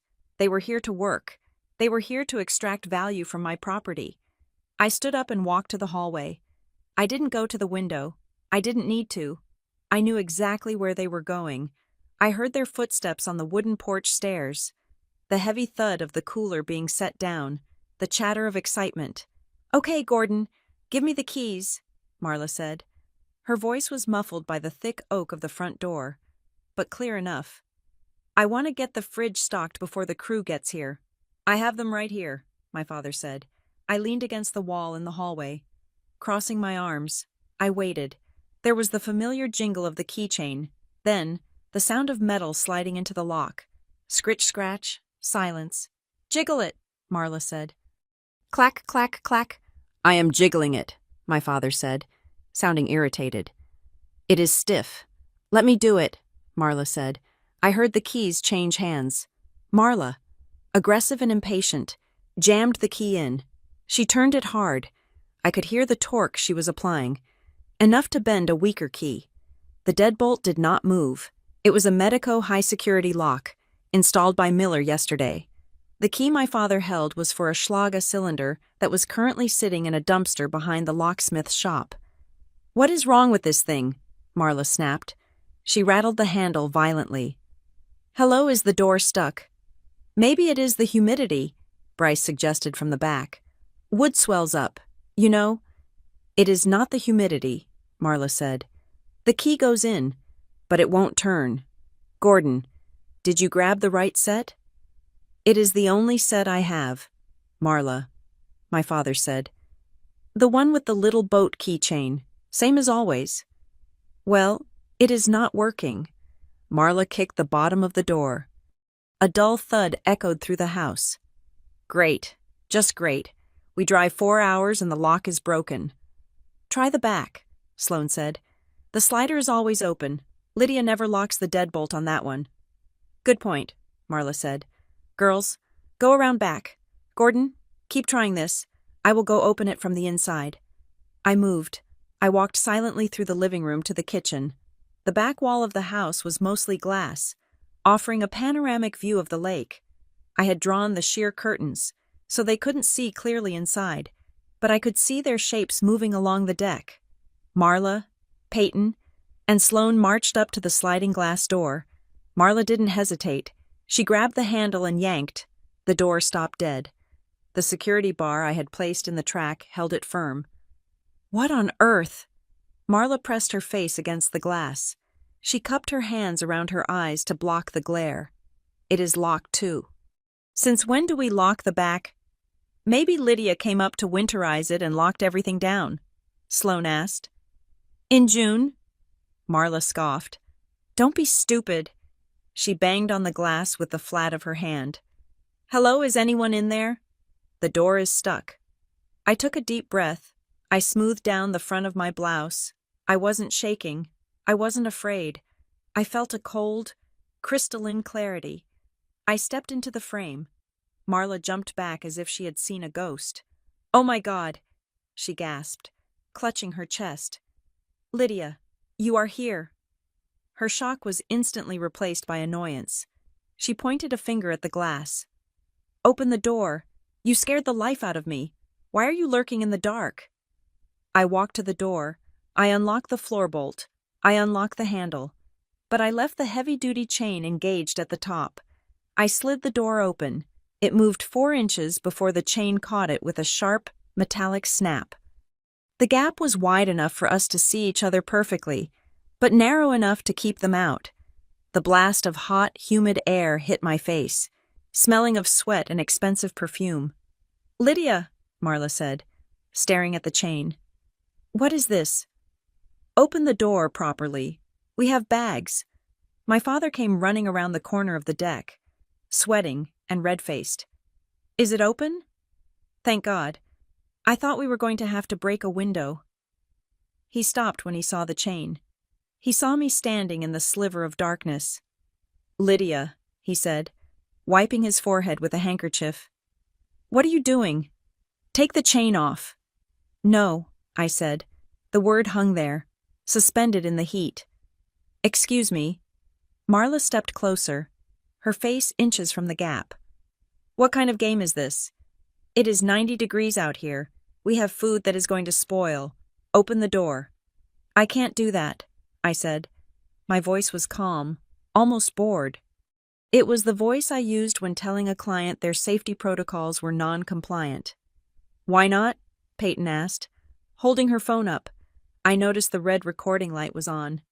She was live streaming this. Because, I said, looking directly at Marla. You told me I wasn't going on vacation with you. Marla blinked. What, Lydia? Don't be childish. We talked about this. We said it was best for the family dynamic if you didn't join the trip. That doesn't mean you lock us out of the house. Actually, I said, that is exactly what it means. This is ridiculous, my father said, stepping up beside Marla. Lydia, this is my house too. Open the door. It isn't, I corrected him gently. It is my house, solely. The deed is in my name. You know this. It is family property, Marla shouted, losing her composure. We have been planning this for months. I have vendors coming. I have a schedule. I know, I said. I saw the email, the one where you forged my signature. Marla's face drained of color. Her mouth opened, then closed. She looked at my father, then back at me.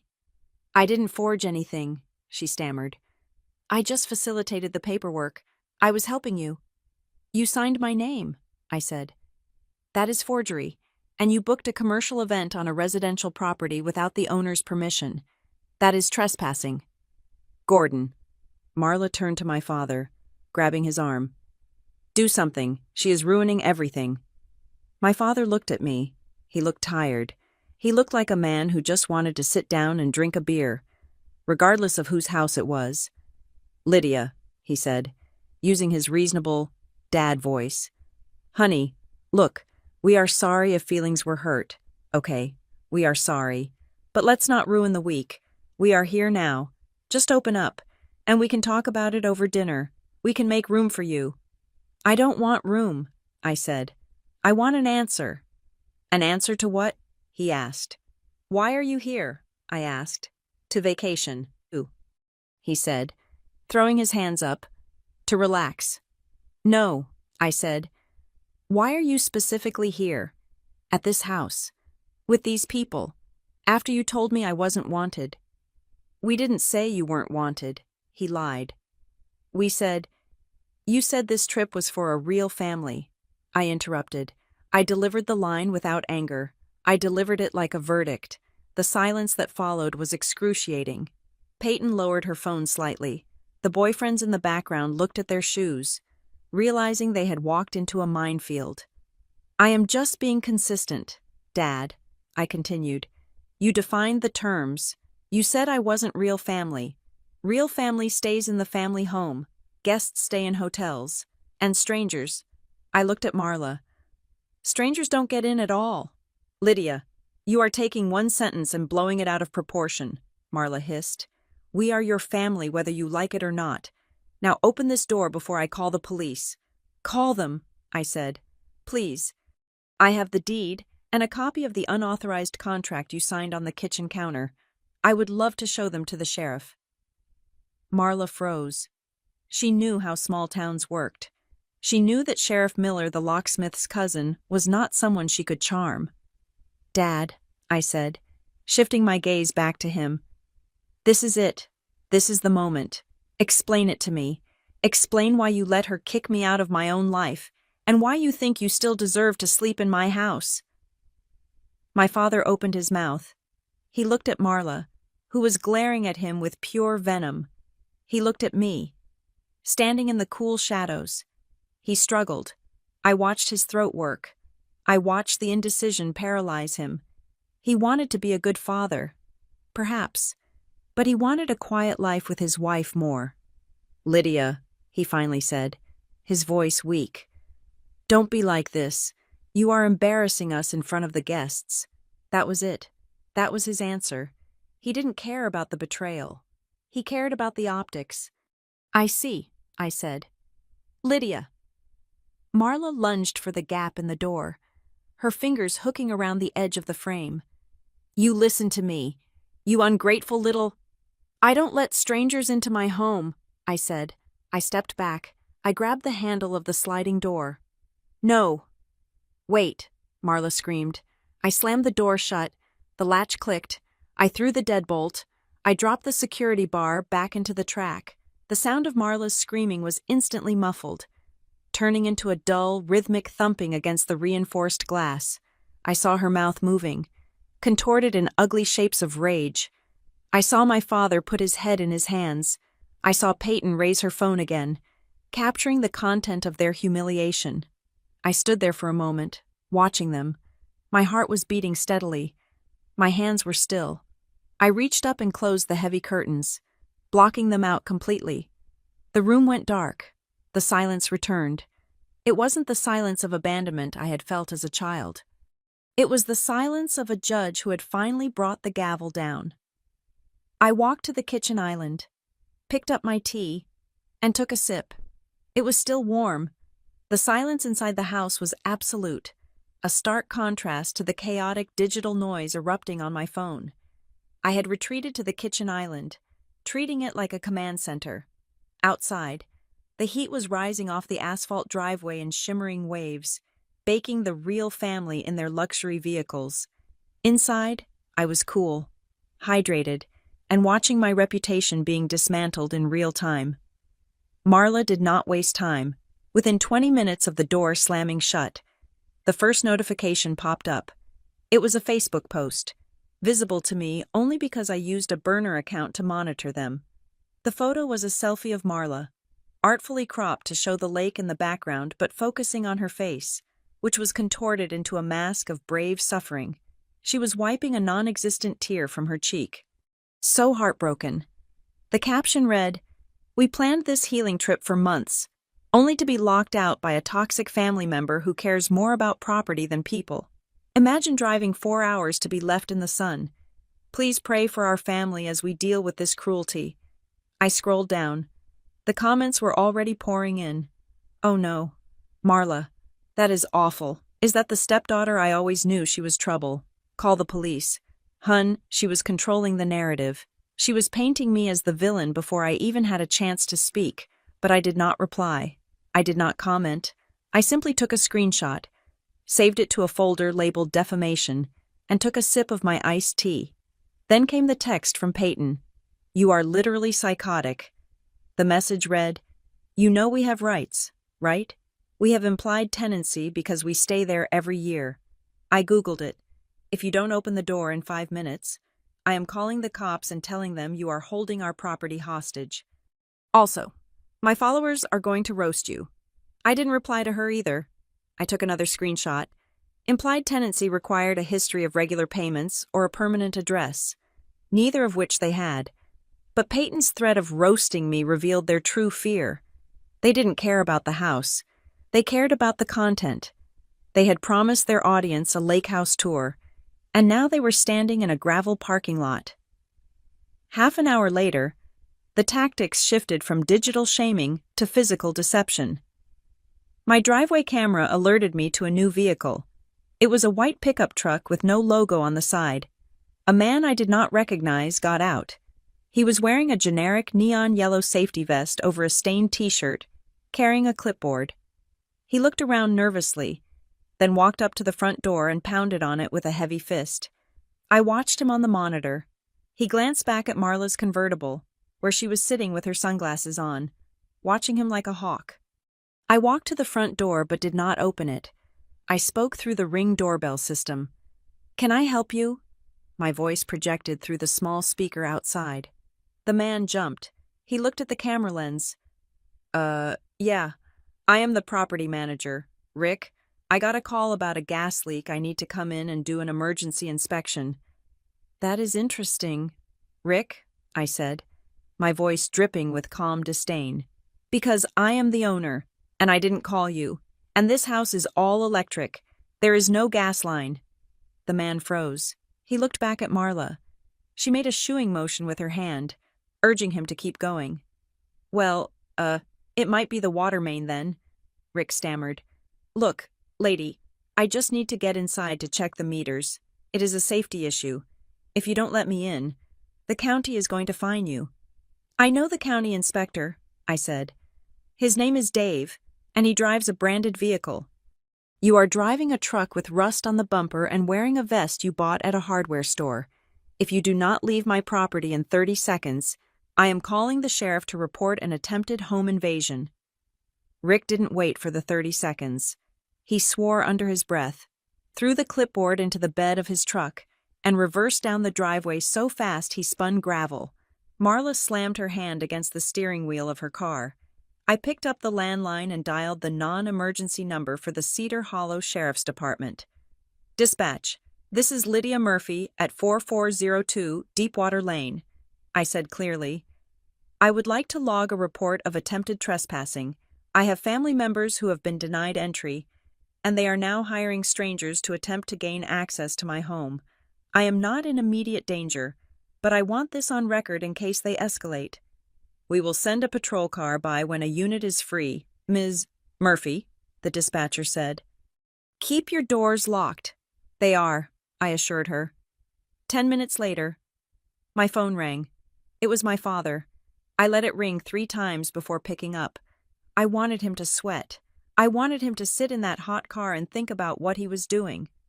"Hello?" I said. "Lydia, enough." My father's voice was ragged. He sounded old. "This has gone too far. Marla is having a panic attack. The girls are crying. Just open the door. We will just stay for the night, and then we will figure something out. Please. For me." "For you?" I asked. "Yes, for me," he pleaded. "I am your father. Doesn't that mean anything?" "It used to," I said. "But tell me, Dad, when have you ever chosen me?" "When Mom died. You chose silence.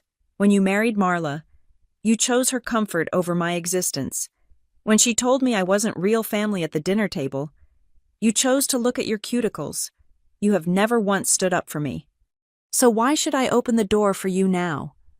"That is not fair," he said, his voice trembling. "I have always provided for you." "You provided money," I said. "You didn't provide a father, and right now, you aren't asking as a father. You are asking as a man who is afraid of his wife and wants me to fix his problem. I am done fixing your problems, Dad." "Lydia, don't do this," he said. "If you don't open the door, Marla is going to make this very ugly." "It is already ugly," I said. "It has been ugly for 20 years. I am just finally showing you the mirror." I hung up. A moment later, Marla walked up to the front door herself. She didn't bang this time. She stood in front of the camera, took off her sunglasses, and looked directly into the lens. She looked composed, dangerous. "Lydia," she said, her voice smooth and reasonable. "I know you can hear me. Listen, I left my heart medication inside, in the kitchen cabinet. I need it. If I don't take it, I could go into cardiac arrest. You don't want that on your conscience, do you?" I frowned. Marla didn't have a heart condition. She had high cholesterol and a vitamin deficiency she complained about, but no heart condition, and even if she did, she hadn't been inside the house to leave anything. "You haven't been inside the house, Marla," I said through the intercom. "I mailed it," she lied quickly. "I mailed a package here last week with my supplies. It is on the counter. I saw it through the window. Just let me in to grab it, and I will come right back out." "There is no package on the counter," I said. "I have been here for 2 days. The counters are clear." "It might be in the pantry," she insisted. "Lydia, this is a medical emergency. If you don't open the door, I am calling 911 and telling them you are withholding life-saving medication." "Go ahead," I said. "I will call the EMTs myself. I will have them come check your vitals. If you are in danger, they can take you to the hospital, but you are not coming inside." "You little witch," she screamed, the facade cracking instantly. "I have thousands of dollars of catering coming here. I have a contract." "Ah," I said. "So it is not heart medication, it is catering. Thank you for clarifying." I cut the audio feed. The afternoon dragged on. The sun began to dip, casting long, bruised shadows across the lawn. They didn't leave. They sat in their cars with the engines running, wasting gas to keep the AC on. They were stubborn. They were waiting for me to break. They thought that eventually, the guilt or the fear would get to me. But they didn't know I had spent my entire career in compliance. I could outwait anyone. At 6 p.m, the camera on the back deck triggered. I pulled up the feed. It wasn't Marla or my father. It was Bryce, Peyton's boyfriend. He was shirtless, sweating, and looking around nervously. He crept up to the kitchen window, the one above the sink, that had a slightly loose latch if you didn't secure it properly. He produced a flathead screwdriver from his pocket. I hit the record button on my interface immediately. I watched as he wedged the screwdriver under the frame, trying to pry the window upward. He was trying to break into my home. I didn't yell. I didn't scare him off. I let him work for a solid 10 seconds, ensuring the camera got a clear shot of his face, the tool, and the intent. Then, I pressed the button for the outdoor siren. A piercing, 100-decibel alarm shrieked from the eaves. Bryce jumped so hard he dropped the screwdriver. He scrambled backward, slipping on the deck, and sprinted back toward the cars like a frightened rabbit. I turned the siren off after 5 seconds. The silence that returned was ringing. I saved the video clip. Attempted break-in Bryce, 1800 Rs, MP4. This was no longer a family dispute. This was a catalog of crimes. While they regrouped by the cars, arguing amongst themselves, I decided to do some digging. Marla's desperation about the catering and the contract was too intense for just a simple influencer weekend. She was terrified. I opened my laptop and went to the listing sites. I searched for Deepwater Lake. I filtered by luxury, waterfront, and retreat. It didn't take long. There it was, on a site called Lux Escapes, the Deepwater Sanctuary, exclusive wellness yoga retreat. The host was listed as M. Hensley. The photos were from my house. Some were old photos from when my dad and Marla had visited years ago, but some were disturbingly recent, taken from the driveway or zoomed in through the windows. I looked at the pricing. 10-day exclusive booking, $12,000. My jaw tightened. $12,000. That was why she was desperate. That was why she had forged my signature. She wasn't just using the house, she was scalping it. She had likely taken the deposit to pay off her credit cards or fund Peyton's lifestyle, and now she needed to deliver the venue or face a massive lawsuit from the retreat organizers. She was charging people $12,000 to stay in my home, while telling me I wasn't good enough to sleep in the loft. I took screenshots of everything: the listing, the price, the host profile, the dates. Then, I drafted an email to Robert Vance, attaching the video of Bryce breaking in and the screenshots of the listing. Robert, please issue a cease and desist immediately to Marla Hensley regarding the unauthorized commercial listing of 4402 Deepwater Lane. Also, please prepare a restraining order against Bryce, last name unknown, for attempted burglary. Video attached. Robert was fast. He must have been waiting by his computer. 20 minutes later, he replied, "Sent." I also CC'd her personal email, and the email listed on the Lux Escapes account. I watched the driveway monitor. I saw Marla sitting in the front seat of the SUV. I saw her look down at her phone. I saw her stiffen. She read the email. I could tell the exact moment the legal reality hit her. She slumped back against the headrest, the phone slipping from her hand. She looked at the house. She didn't look angry anymore. She looked sick. She had been playing a game of emotional chicken, thinking she could bully a daughter. She just realized she was playing a game of legal chess with a property owner, and she had just lost her queen. I walked out onto the upper balcony. Visible to them for the first time in hours, I held my phone up, showing them that I was recording. Marla looked up at me. Her face was pale even from this distance. I didn't wave. I didn't smile. I just stood there, the rightful owner, watching the intruders crumble. The cease and desist letter was the first cannonball fired across the bow. But I knew Marla. She was not the type to surrender because of a single PDF. She was the type who would double down, twist the truth, and rely on the confusion of the moment to get her way. She needed to be dismantled systematically. While Marla sat in her car, furiously typing on her phone, I opened a new tab on my laptop. I went to the Lux Escapes customer support portal. I didn't use the chatbot. I went straight to the legal compliance reporting form. I uploaded a scanned copy of my deed. I uploaded my driver's license. I uploaded a current utility bill in my name. Subject fraudulent listing report. 4402, Deepwater Lane. Message: I am the sole legal owner of this property. I have not authorized any listing on your platform. The user, M. Hensley, is an unauthorized third party attempting to rent my primary residence without consent. Please remove this listing immediately and refund any bookings, as access to the property will be denied. I hit send. Platforms like this are terrified of liability. They don't care about family drama, but they care deeply about being sued for facilitating fraud. 10 minutes later, I received an automated response acknowledging the ticket, but 20 minutes after that, I got something more interesting. My lawyer, Robert Vance, forwarded me an email he had just received from a legal representative claiming to act for Marla. It wasn't a real lawyer.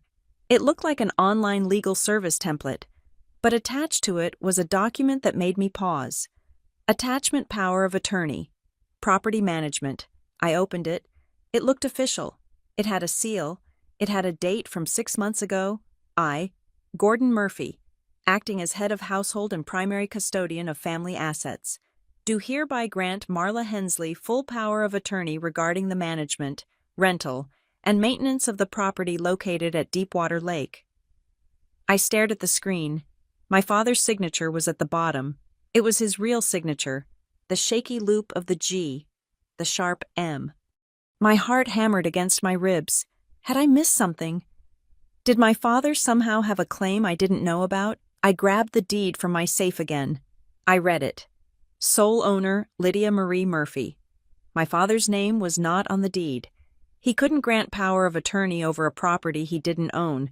It was like me granting someone power of attorney over the Statue of Liberty. It was legally meaningless, but the document revealed something crucial. Marla had manipulated him.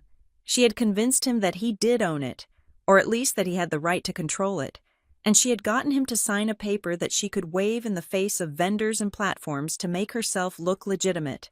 I needed to break the link. I needed to separate the puppet from the puppeteer. I picked up my phone. I didn't text Marla. I texted my father. Dad, meet me at the coffee shop in town. The Roasted Bean. Just you. If Marla comes, I leave. If you don't come in 20 minutes, I am filing a police report for fraud against both of you. I watched the monitor. I saw him look at his phone. I saw him say something to Marla. She grabbed his arm. He pulled away. It was a small rebellion, but it was a start. He got out of the SUV. He got into the driver's seat. Marla stayed in the passenger seat, looking furious. He started the car and backed out, leaving her there. I drove my rental car out the back way, taking the dirt service road so I wouldn't have to pass Marla at the entrance. The Roasted Bean was empty, save for a teenager wiping down the counter. I sat in a booth in the back corner. My father walked in 5 minutes later. He looked 10 years older than he had last week. His polo shirt was wrinkled, and his eyes were bloodshot. He sat down opposite me. He didn't order coffee. "Lydia," he said, his voice hoarse. "This has to stop. Marla is losing it. She says you are ruining her reputation." I placed my laptop on the table. I didn't scream. I didn't cry. I opened the screen and turned it toward him. "Look at this, Dad," I said. I showed him the Lux Escapes listing, $12,000. His eyes widened. He leaned in, squinting at the screen. $12,000. For what? For the house, I said. For my house. She is renting it out to strangers for $12,000 a week. Did you know about this? He shook his head slowly. She said she was organizing a retreat for some friends. She said they were chipping in for food. She never mentioned $12,000. I swiped to the next image, the power of attorney document. "And this?" I asked. "Did you sign this?" He looked at the paper. He rubbed his face with his hands. I think so. A few months ago, she brought me a stack of papers to sign, tax stuff, insurance updates. She said there was a form to help her manage the vendors for the summer maintenance. She said it would just make it easier so she didn't have to bother me every time the lawn guy needed a check. "Dad," I said softly, "this isn't for lawn guys. This is a document claiming you have ownership rights to my property. You signed a document giving her permission to sell access to a house you don't own." "I didn't know," he whispered. "I swear. Lydia, I didn't read it close enough. I just trusted her." "That is the problem," I said. "You trust her more than you respect me." I played the video of Bryce trying to pry open the window with a screwdriver. My father watched in silence. I saw the color drain from his face. He watched the boy he had welcomed into his home try to break into his daughter's house like a common thief. "He tried to break in," Dad stammered. "Marla sent him," I said. "She is desperate, Dad. She took a deposit, probably $4,000 or $5,000, and she spent it. Now she has to deliver the house or pay it back, and she can't pay it back, can she?" My father looked down at his hands. He looked defeated. "She has some debts," he admitted quietly. "Credit cards, some investments that didn't work out. She wanted this retreat to be a new start, a business venture. She said the lake house was just sitting there, wasting potential." "It is my home," I said, "not a business venture." "I know," he said. "I know that now." "Then fix it," I said. He looked up at me. "How she is in a state, Lydia. If I go back there and tell her it is over, she will destroy me. You don't know what it is like living with her when she doesn't get her way." "I do know," I said. "I lived with it for 15 years while you looked the other way." He flinched. "I need you to choose, Dad," I said. "Right now, you can go back to that car and be her accomplice. If you do, I will include you in the lawsuit. I will sue you for fraud, for conspiracy, and for damages. And I will win. Or you can stand up. You can tell her that you know about the money. You can tell her that you are withdrawing that fake power of attorney. And you can tell her to leave my property." He sat there for a long time. The hum of the refrigerator was the only sound in the shop. I watched him weigh his comfort against his conscience. "She has guests coming tomorrow," he said weakly. "Real guests, not just the family." "I know," I said. "The soul and spirit group. They think they are coming to a retreat. If we send them away, it will be a disaster," he said. "It is already a disaster," I said. "The only question is whether you are going to be on the side of the wreckage or the side of the cleanup." I reached into my bag and pulled out a single sheet of paper. It was a retraction of the power of attorney, drafted by Robert Vance. "Sign this," I said. "It formally revokes any authority you accidentally gave her. It protects you from when I sue her." He looked at the pen. His hand shook as he picked it up. He pressed the tip to the paper. He hesitated. "She will leave me," he whispered. "If she leaves you because you won't let her commit a felony against your daughter," I said. "Then she never loved you. Dad, she loved the lifestyle." He signed it. He pushed the paper back to me. He looked exhausted, but for the first time in years, his eyes looked clear. "I will talk to her," he said. "I will tell her we have to go." "Good," I said.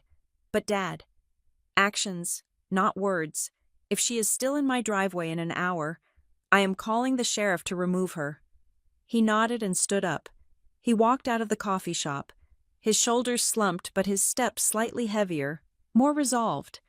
I waited 5 minutes, then drove back to the house.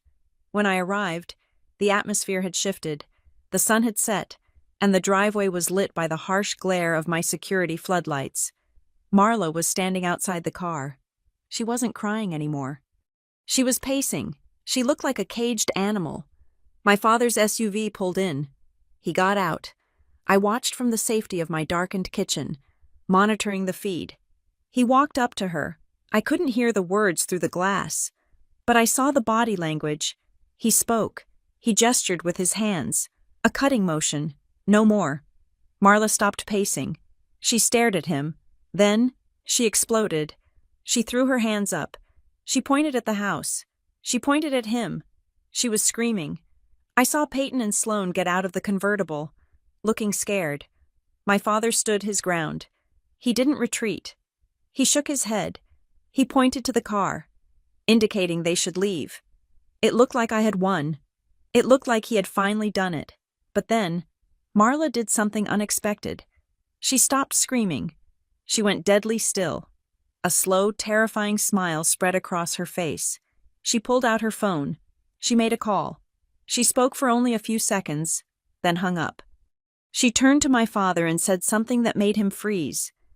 She pointed down the road, toward the entrance of the driveway. I looked at the monitor for the driveway camera. Headlights, not one pair, 3 pairs. A convoy of vans was turning onto my property. They were white Sprinter vans, branded with the logo, Soul Spirit. They weren't supposed to be here until tomorrow. Marla had played her final card. She had called them. She had told them to come early. She knew that once the paying customers were physically on the property, once the retreat had begun, it would be much harder for me to kick them out without causing a massive public scene. She looked up at the house, right into the camera lens. She waved. It was a declaration of war. She wasn't leaving. She was invading. The sun rose over Deepwater Lake at 5:30 in the morning, but the peace usually promised by the dawn was shattered before the mist had even cleared from the water. I had not slept. I had spent the night in the leather armchair facing the bank of security monitors, watching the headlights cut through the darkness as more vehicles arrived. By 7 o'clock, my driveway looked less like a private residence and more like the staging ground for a mid-sized music festival. The vans that had arrived the night before had offloaded their cargo. There were 3 white tents erected on my front lawn, the metal stakes driven deep into the grass I had mowed myself. A catering crew was setting up a mobile kitchen near the garage, the smell of brewing coffee and bacon grease wafting through the vents of the house, mocking my isolation. I watched Marla through the high-definition feed of the driveway camera. She had changed her clothes. Gone was the travel-weary woman from yesterday. She was now dressed in a flowing sage-green yoga ensemble that probably cost more than my first car. She wore a mala bead necklace and walked with an air of serene authority, directing the chaos as if she owned every blade of grass. "Welcome, everyone." Her voice drifted up to the house, amplified by the morning acoustics. "Welcome to the sanctuary. Please, leave your bags by the van. The energy here is about release. We are going to release our burdens before we enter the space." She was stalling. She knew she couldn't get into the house. She knew the doors were bolted and the codes were changed, but she was gambling on the fact that if she created enough of a spectacle, if she created a reality where the retreat was already happening, I would be forced to open the door to avoid public embarrassment. She was wrong. I had no embarrassment left. I only had evidence. I picked up my phone. My first call was to Robert Vance. "They are here," I said when he answered on the second ring. "They are setting up tents on the lawn. There are at least 15 people, not including the catering staff." "I am on my way," Robert said, his voice crisp. "Do not engage. Do not go outside. If they break a window, you call 911 immediately. Otherwise, wait for the sheriff." "I am calling the sheriff now," I said. I hung up and dialed the non-emergency line again. "Dispatch, this is Lydia Murphy. The situation has escalated. There are now approximately 20 people trespassing on my property. They have erected structures on the lawn. I need a deputy immediately." "We have a unit en route, Ms. Murphy," the dispatcher said. "Sheriff Miller is coming personally." I put the phone down and returned my attention to the screens. The scene outside was a masterclass in delusion. Marla was moving among the guests, mostly women in their 30s wearing expensive athleisure touching their arms, laughing, pointing toward the lake. She was playing the role of the benevolent hostess perfectly. But the cracks were showing. Every few minutes, she would glance nervously at the front door. She would look at the upstairs windows, her eyes searching for me behind the curtains. Then, the digital assault began. Peyton was standing near the large oak tree by the driveway. She had a ring light set up on a tripod, powered by a portable battery pack. She was talking animatedly to her phone. gesturing wildly at the house. I pulled up Instagram on my burner account. The live stream was active. 2,000 people were watching. You guys, I can't even explain the negativity we are dealing with right now, Peyton was saying, pouting at the camera. We are here at our family estate, trying to host this beautiful soul-healing event, and my stepsister has literally locked us out. She is having a tantrum because she wasn't invited to lead the meditation or something. It is so toxic. I hit the record button on my screen capture software. Like, this is her house, technically, Peyton continued, rolling her eyes. Her name is on the deed because my aunt died and left it to her for tax reasons. But we have always used it. It is family property. And now she is power tripping. She is literally holding the house hostage while we are out here sweating. It is abusive. Honestly, I smiled. It was a cold, sharp smile. Thank you, Peyton, I whispered. She had just admitted to 2,000 witnesses that she knew the house belonged to me. She had admitted that the legal title was in my name. She had destroyed any claim of good faith regarding their right to be there. She had just confessed to willful trespassing. Outside, the mood was shifting. The guests were getting restless. It was hot. The bugs were biting, and they had not been allowed inside to use the restroom or change. One woman, a tall brunette with a severe bob cut, separated from the group. She marched up the front walkway, ignoring Marla's attempts to intercept her. She came right up to the front door and hammered on the wood. "Hello," she shouted. "Excuse me. We have been out here for an hour. I need to use the facilities." I walked to the door. I did not unlock it. I spoke through the heavy wood, my voice loud enough to be heard but not shouting. "The house is closed," I said. "This is private property. You have been scammed." "What do you mean, scammed?" the woman yelled back. "I paid $3,000 for this retreat. I have a confirmation email." "You paid Marla Hensley," I replied. "You did not pay the owner of this property. Marla Hensley has no right to rent this house. She has no keys. She has no contract. You are trespassing on a private residence. I suggest you ask for your money back and leave before the police arrive." The woman stepped back, looking stunned. She turned around and looked at Marla. "Marla?" the woman asked, her voice carrying a dangerous edge. "What is she talking about? You said you owned this place." Marla rushed forward, her face flushed. "Ignore her. She is mentally unstable. It is a domestic dispute. We are handling it. Please, just go grab a mimosa by the tent. We will be inside in 5 minutes. Gordon is getting the spare key." "I don't want a mimosa," the woman snapped. "I want to go to the bathroom. And why is the owner saying we are trespassing?" "She is not the owner," Marla shrieked, her voice cracking. "She is just the caretaker. She is fired. Gordon, get over here." My father was standing by the SUV, looking like he wanted the earth to open up and swallow him whole. He didn't move. He held a piece of paper in his hand, the revocation letter I had made him sign. He looked at Marla. Then he looked at the ground. Marla saw that she was losing the room. The guests were murmuring. The catering staff had stopped working and were watching the drama unfold. Peyton had turned her camera to film the argument.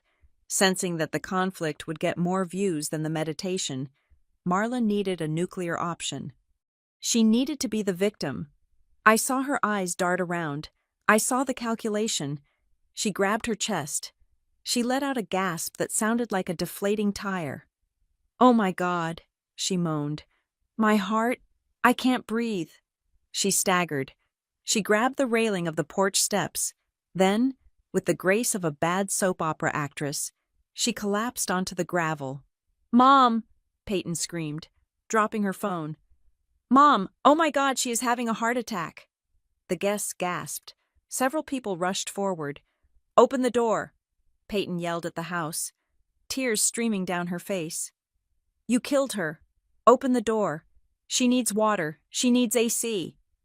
"Let her in," the brunette guest shouted. "Are you crazy?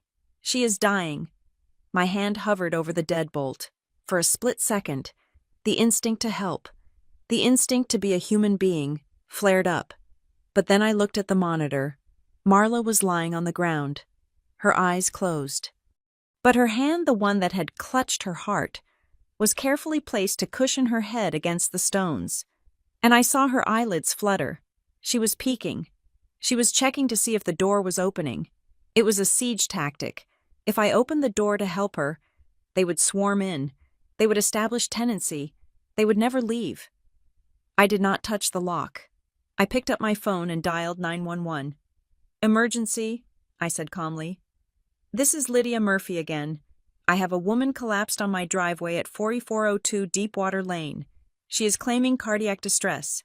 She is conscious but on the ground. Please dispatch an ambulance immediately." "They are already on the way for the disturbance," the operator said. "Stay on the line." I walked to the intercom. "I have called the paramedics," I announced. My voice boomed over the porch.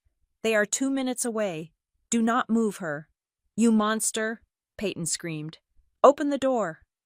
"If she is having a heart attack," I said. "Moving her inside won't save her. Medical professionals will. They are coming."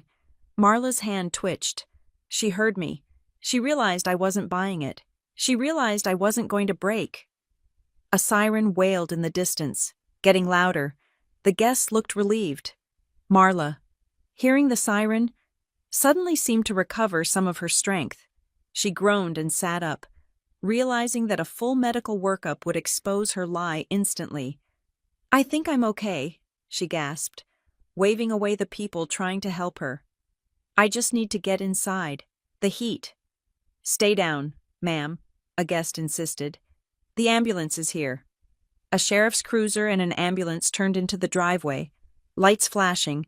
The cruiser crunched over the gravel, scattering the crowd. Sheriff Miller stepped out.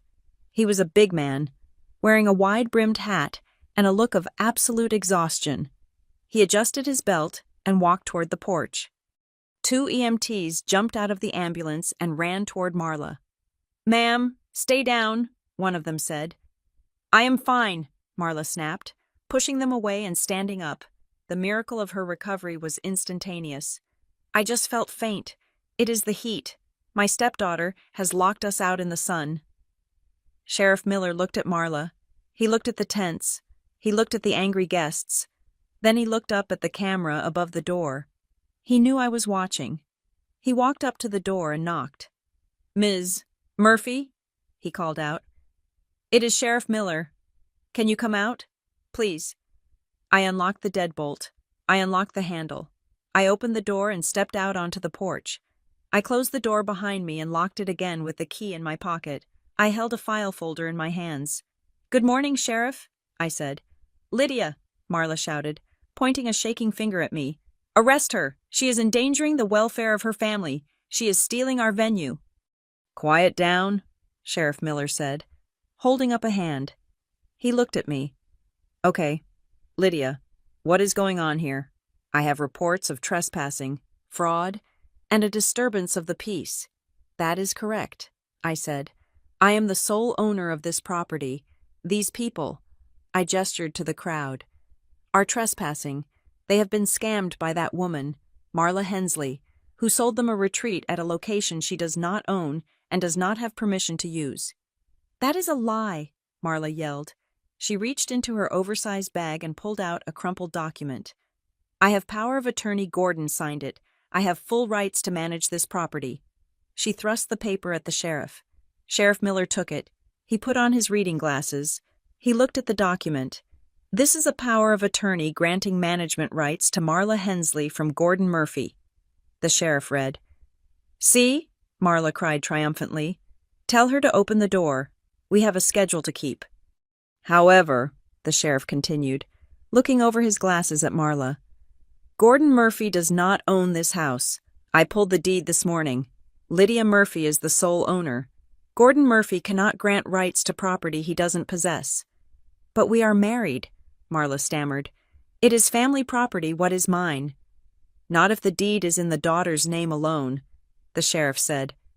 "And even if this document was valid." He paused. He looked toward the SUV. "Mr. Murphy?" the sheriff called out. My father walked forward. He looked like a man walking to the gallows. He stopped at the bottom of the porch steps. He didn't look at Marla. He looked at me. Gordon, tell him, Marla demanded. Tell him you authorized this. Tell him this is our house. My father took a deep breath. He reached into his pocket and pulled out the paper I had given him at the coffee shop. Officer, my father said, his voice quiet but steady. I revoke any authorization I may have signed. I was misled about the nature of the document, and I confirm that I have no ownership claim to this property. It belongs to my daughter. Marla froze. The color that had returned to her face after her fake heart attack drained away again, leaving her looking gray and old. Gordon, she whispered, what are you doing? I am stopping it. Marla, he said. It is over. The guests were silent. The only sound was the hum of the cicadas and the idling engine of the catering truck. Sheriff Miller handed the power of attorney back to Marla. Ma'am, he said, his voice dropping to a low, serious baritone. It appears you have collected money for a venue you do not secure. That is a civil matter for these folks to take up with you. He hitched up his belt. But as for your presence here right now, he looked Marla dead in the eye. You have been asked to leave by the legal owner. You have been given notice. You are currently refusing to vacate. Marla looked at the sheriff. She looked at the guests who were now glaring at her with realization dawning in their eyes. She looked at my father, who had turned his back on her. Then, she whipped her head around and looked at me. Her eyes were black holes of hate. Ma'am, the sheriff said, stepping closer to her. You may be trespassing, and if you don't clear this driveway in 10 minutes, I will have to place you in the back of my car. I stood on the porch, clutching my folder. I didn't smile. I didn't gloat. I just held her gaze, waiting for the final crumble. The arrival of Sheriff Miller did not bring the chaos I expected. Instead, it brought a heavy, bureaucratic calm that settled over the driveway like a wet blanket. He was a man who had seen enough domestic disputes to know that the loudest person was usually the one in the wrong, and Marla was very, very loud. He stepped between me and the mob of confused yogis. He raised his hands, palms out, signaling for silence. Folks, Miller boomed, his voice carrying easily over the sound of the idling vans. Listen up. I have reviewed the property records. This residence belongs to Ms. Lydia Murphy. She has not authorized any event, any retreat, or any gathering on these premises. A collective gasp went through the crowd. The guests turned to one another, whispering furiously. The brunette woman who had demanded to use the bathroom stepped forward again, her face flushed with anger. But we paid, she said, waving her phone. We paid a deposit. We drove 5 hours. I understand that, ma'am, Miller said, hitching his belt. But you paid a woman who had no right to sell you this service. That makes you victims of fraud, not tenants. You are currently trespassing on private land. I am going to have to ask you all to vacate the property immediately. As for your money, that is a civil matter you will need to take up with Mrs. Hensley. He pointed a thick finger at Marla. The crowd turned on her. It was instantaneous. The peace and light energy evaporated, replaced by the sharp, jagged edge of consumer rage. Marla, the brunette asked, you said you owned the deed. You showed us a picture of the deed. I do, Marla stammered, backing up against the hood of the SUV. It is a technicality. It is a family trust. Lydia is just being difficult because she is jealous. She is trying to sabotage me. It is not a technicality, I said. My voice was low, cutting through her shrieking. I walked down one step of the porch, holding my file folder. And it is not about jealousy. I opened the folder. I pulled out the printout of the email chain where Marla had impersonated me. I pulled out the cease and desist letter my lawyer had time-stamped. Sheriff, I said, this is a record of Marla Hensley using my identity to secure contracts. And this, I held up a screenshot of the listing, is the advertisement where she claimed to be the owner. Marla lunged forward. Don't look at that. It is fake. Sheriff Miller stepped in her path. He took the papers from my hand. He scanned them. He looked at the signature on the contract, the digital forgery of my name. Mrs. Hensley, Miller said, This looks like you signed Ms. Murphy's name to a legal document. That is forgery in the second degree. I was acting as her agent, Marla cried. It is a family business. I never hired you, I said. I never agreed to this. You didn't do this for the family, Marla. You did this because you are broke. How dare you, she screamed. I am your mother, practically. You are not my mother, I said. You are the woman who told me I wasn't part of the real family, and now you are trying to hide behind the word family to avoid going to jail. Marla looked around wildly. She saw the guests filming her.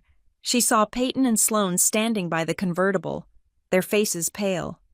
Peyton was still live streaming, but she had lowered the phone, realizing that the narrative had slipped from her control. Her followers weren't seeing a victim. They were seeing a grifter. Gordon, Marla turned to my father. Tell them we had a verbal agreement. Tell them Lydia said it was okay. This was the moment, the final test. My father looked at Marla.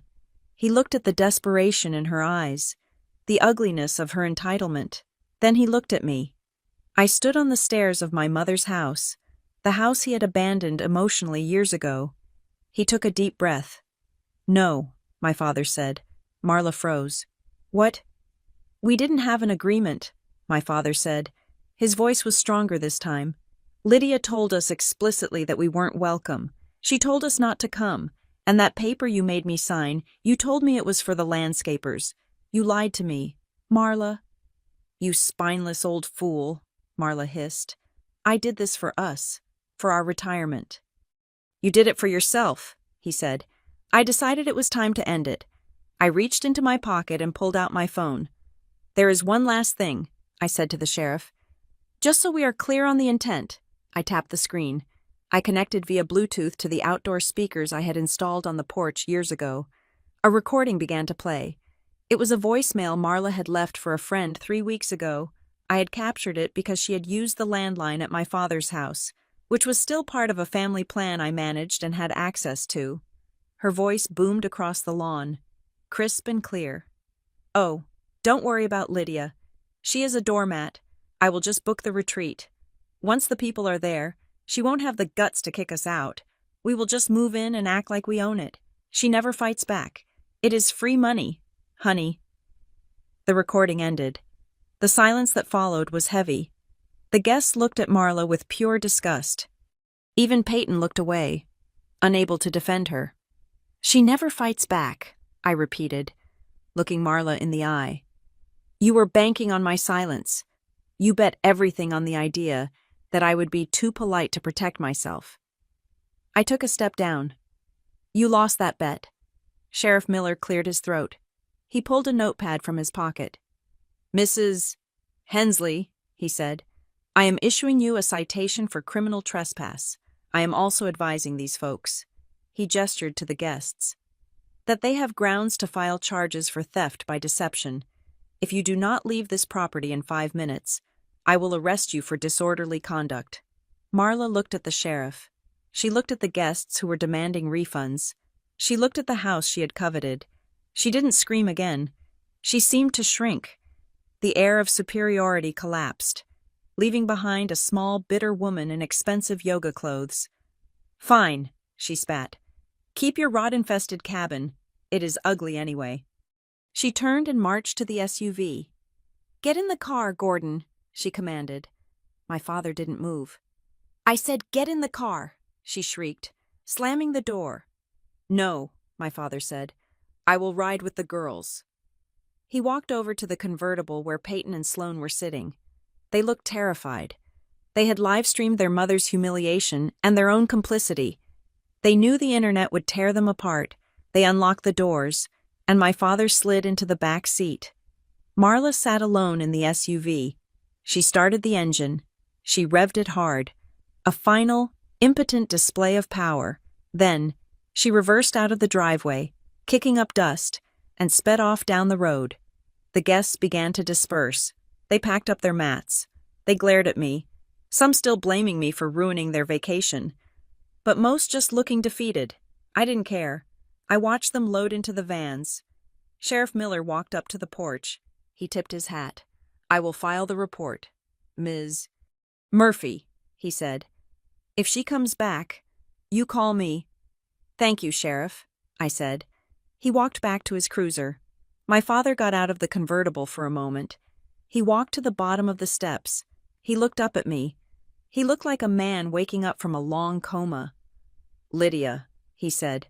I held up a hand. Don't, I said. Don't apologize. Not yet. Words are cheap. Dad, you proved that when you let her talk to me like I was garbage for 10 years. I am going to file for divorce, he said. I can't go back to that. That is your choice, I said. But if you want to come back here, to this house, it takes time. You don't get to walk back in just because you left her. You have to earn your way back. You have to learn to respect the boundaries. He nodded. He had tears in his eyes. I understand. Go, I said. Take care of the girls. They are going to need help facing reality. He nodded again. He turned and walked back to the convertible. I watched them drive away. I watched the last of the vans disappear around the bend. The dust settled. The silence returned to Deepwater Lake. I didn't feel triumphant. I didn't feel a rush of joy. I felt a profound, heavy relief. It was the feeling of setting down a weight I had been carrying since I was 11 years old. I spent the rest of the afternoon on the phone with Robert Vance. We initiated the transfer of the property into a limited liability company. We set up strict protocols for access. No one, not even family, would ever have a key again without a signed contract. That evening, as the sun began to set, painting the sky in shades of bruised purple and gold, I walked down to the dock. The water was calm. The air smelled of pine and damp earth, the same smell that had comforted me when my mother was alive. I sat on the edge of the dock, letting my feet dangle just above the water.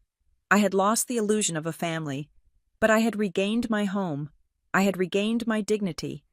A gentle wind blew across the lake, rippling the reflection of the trees.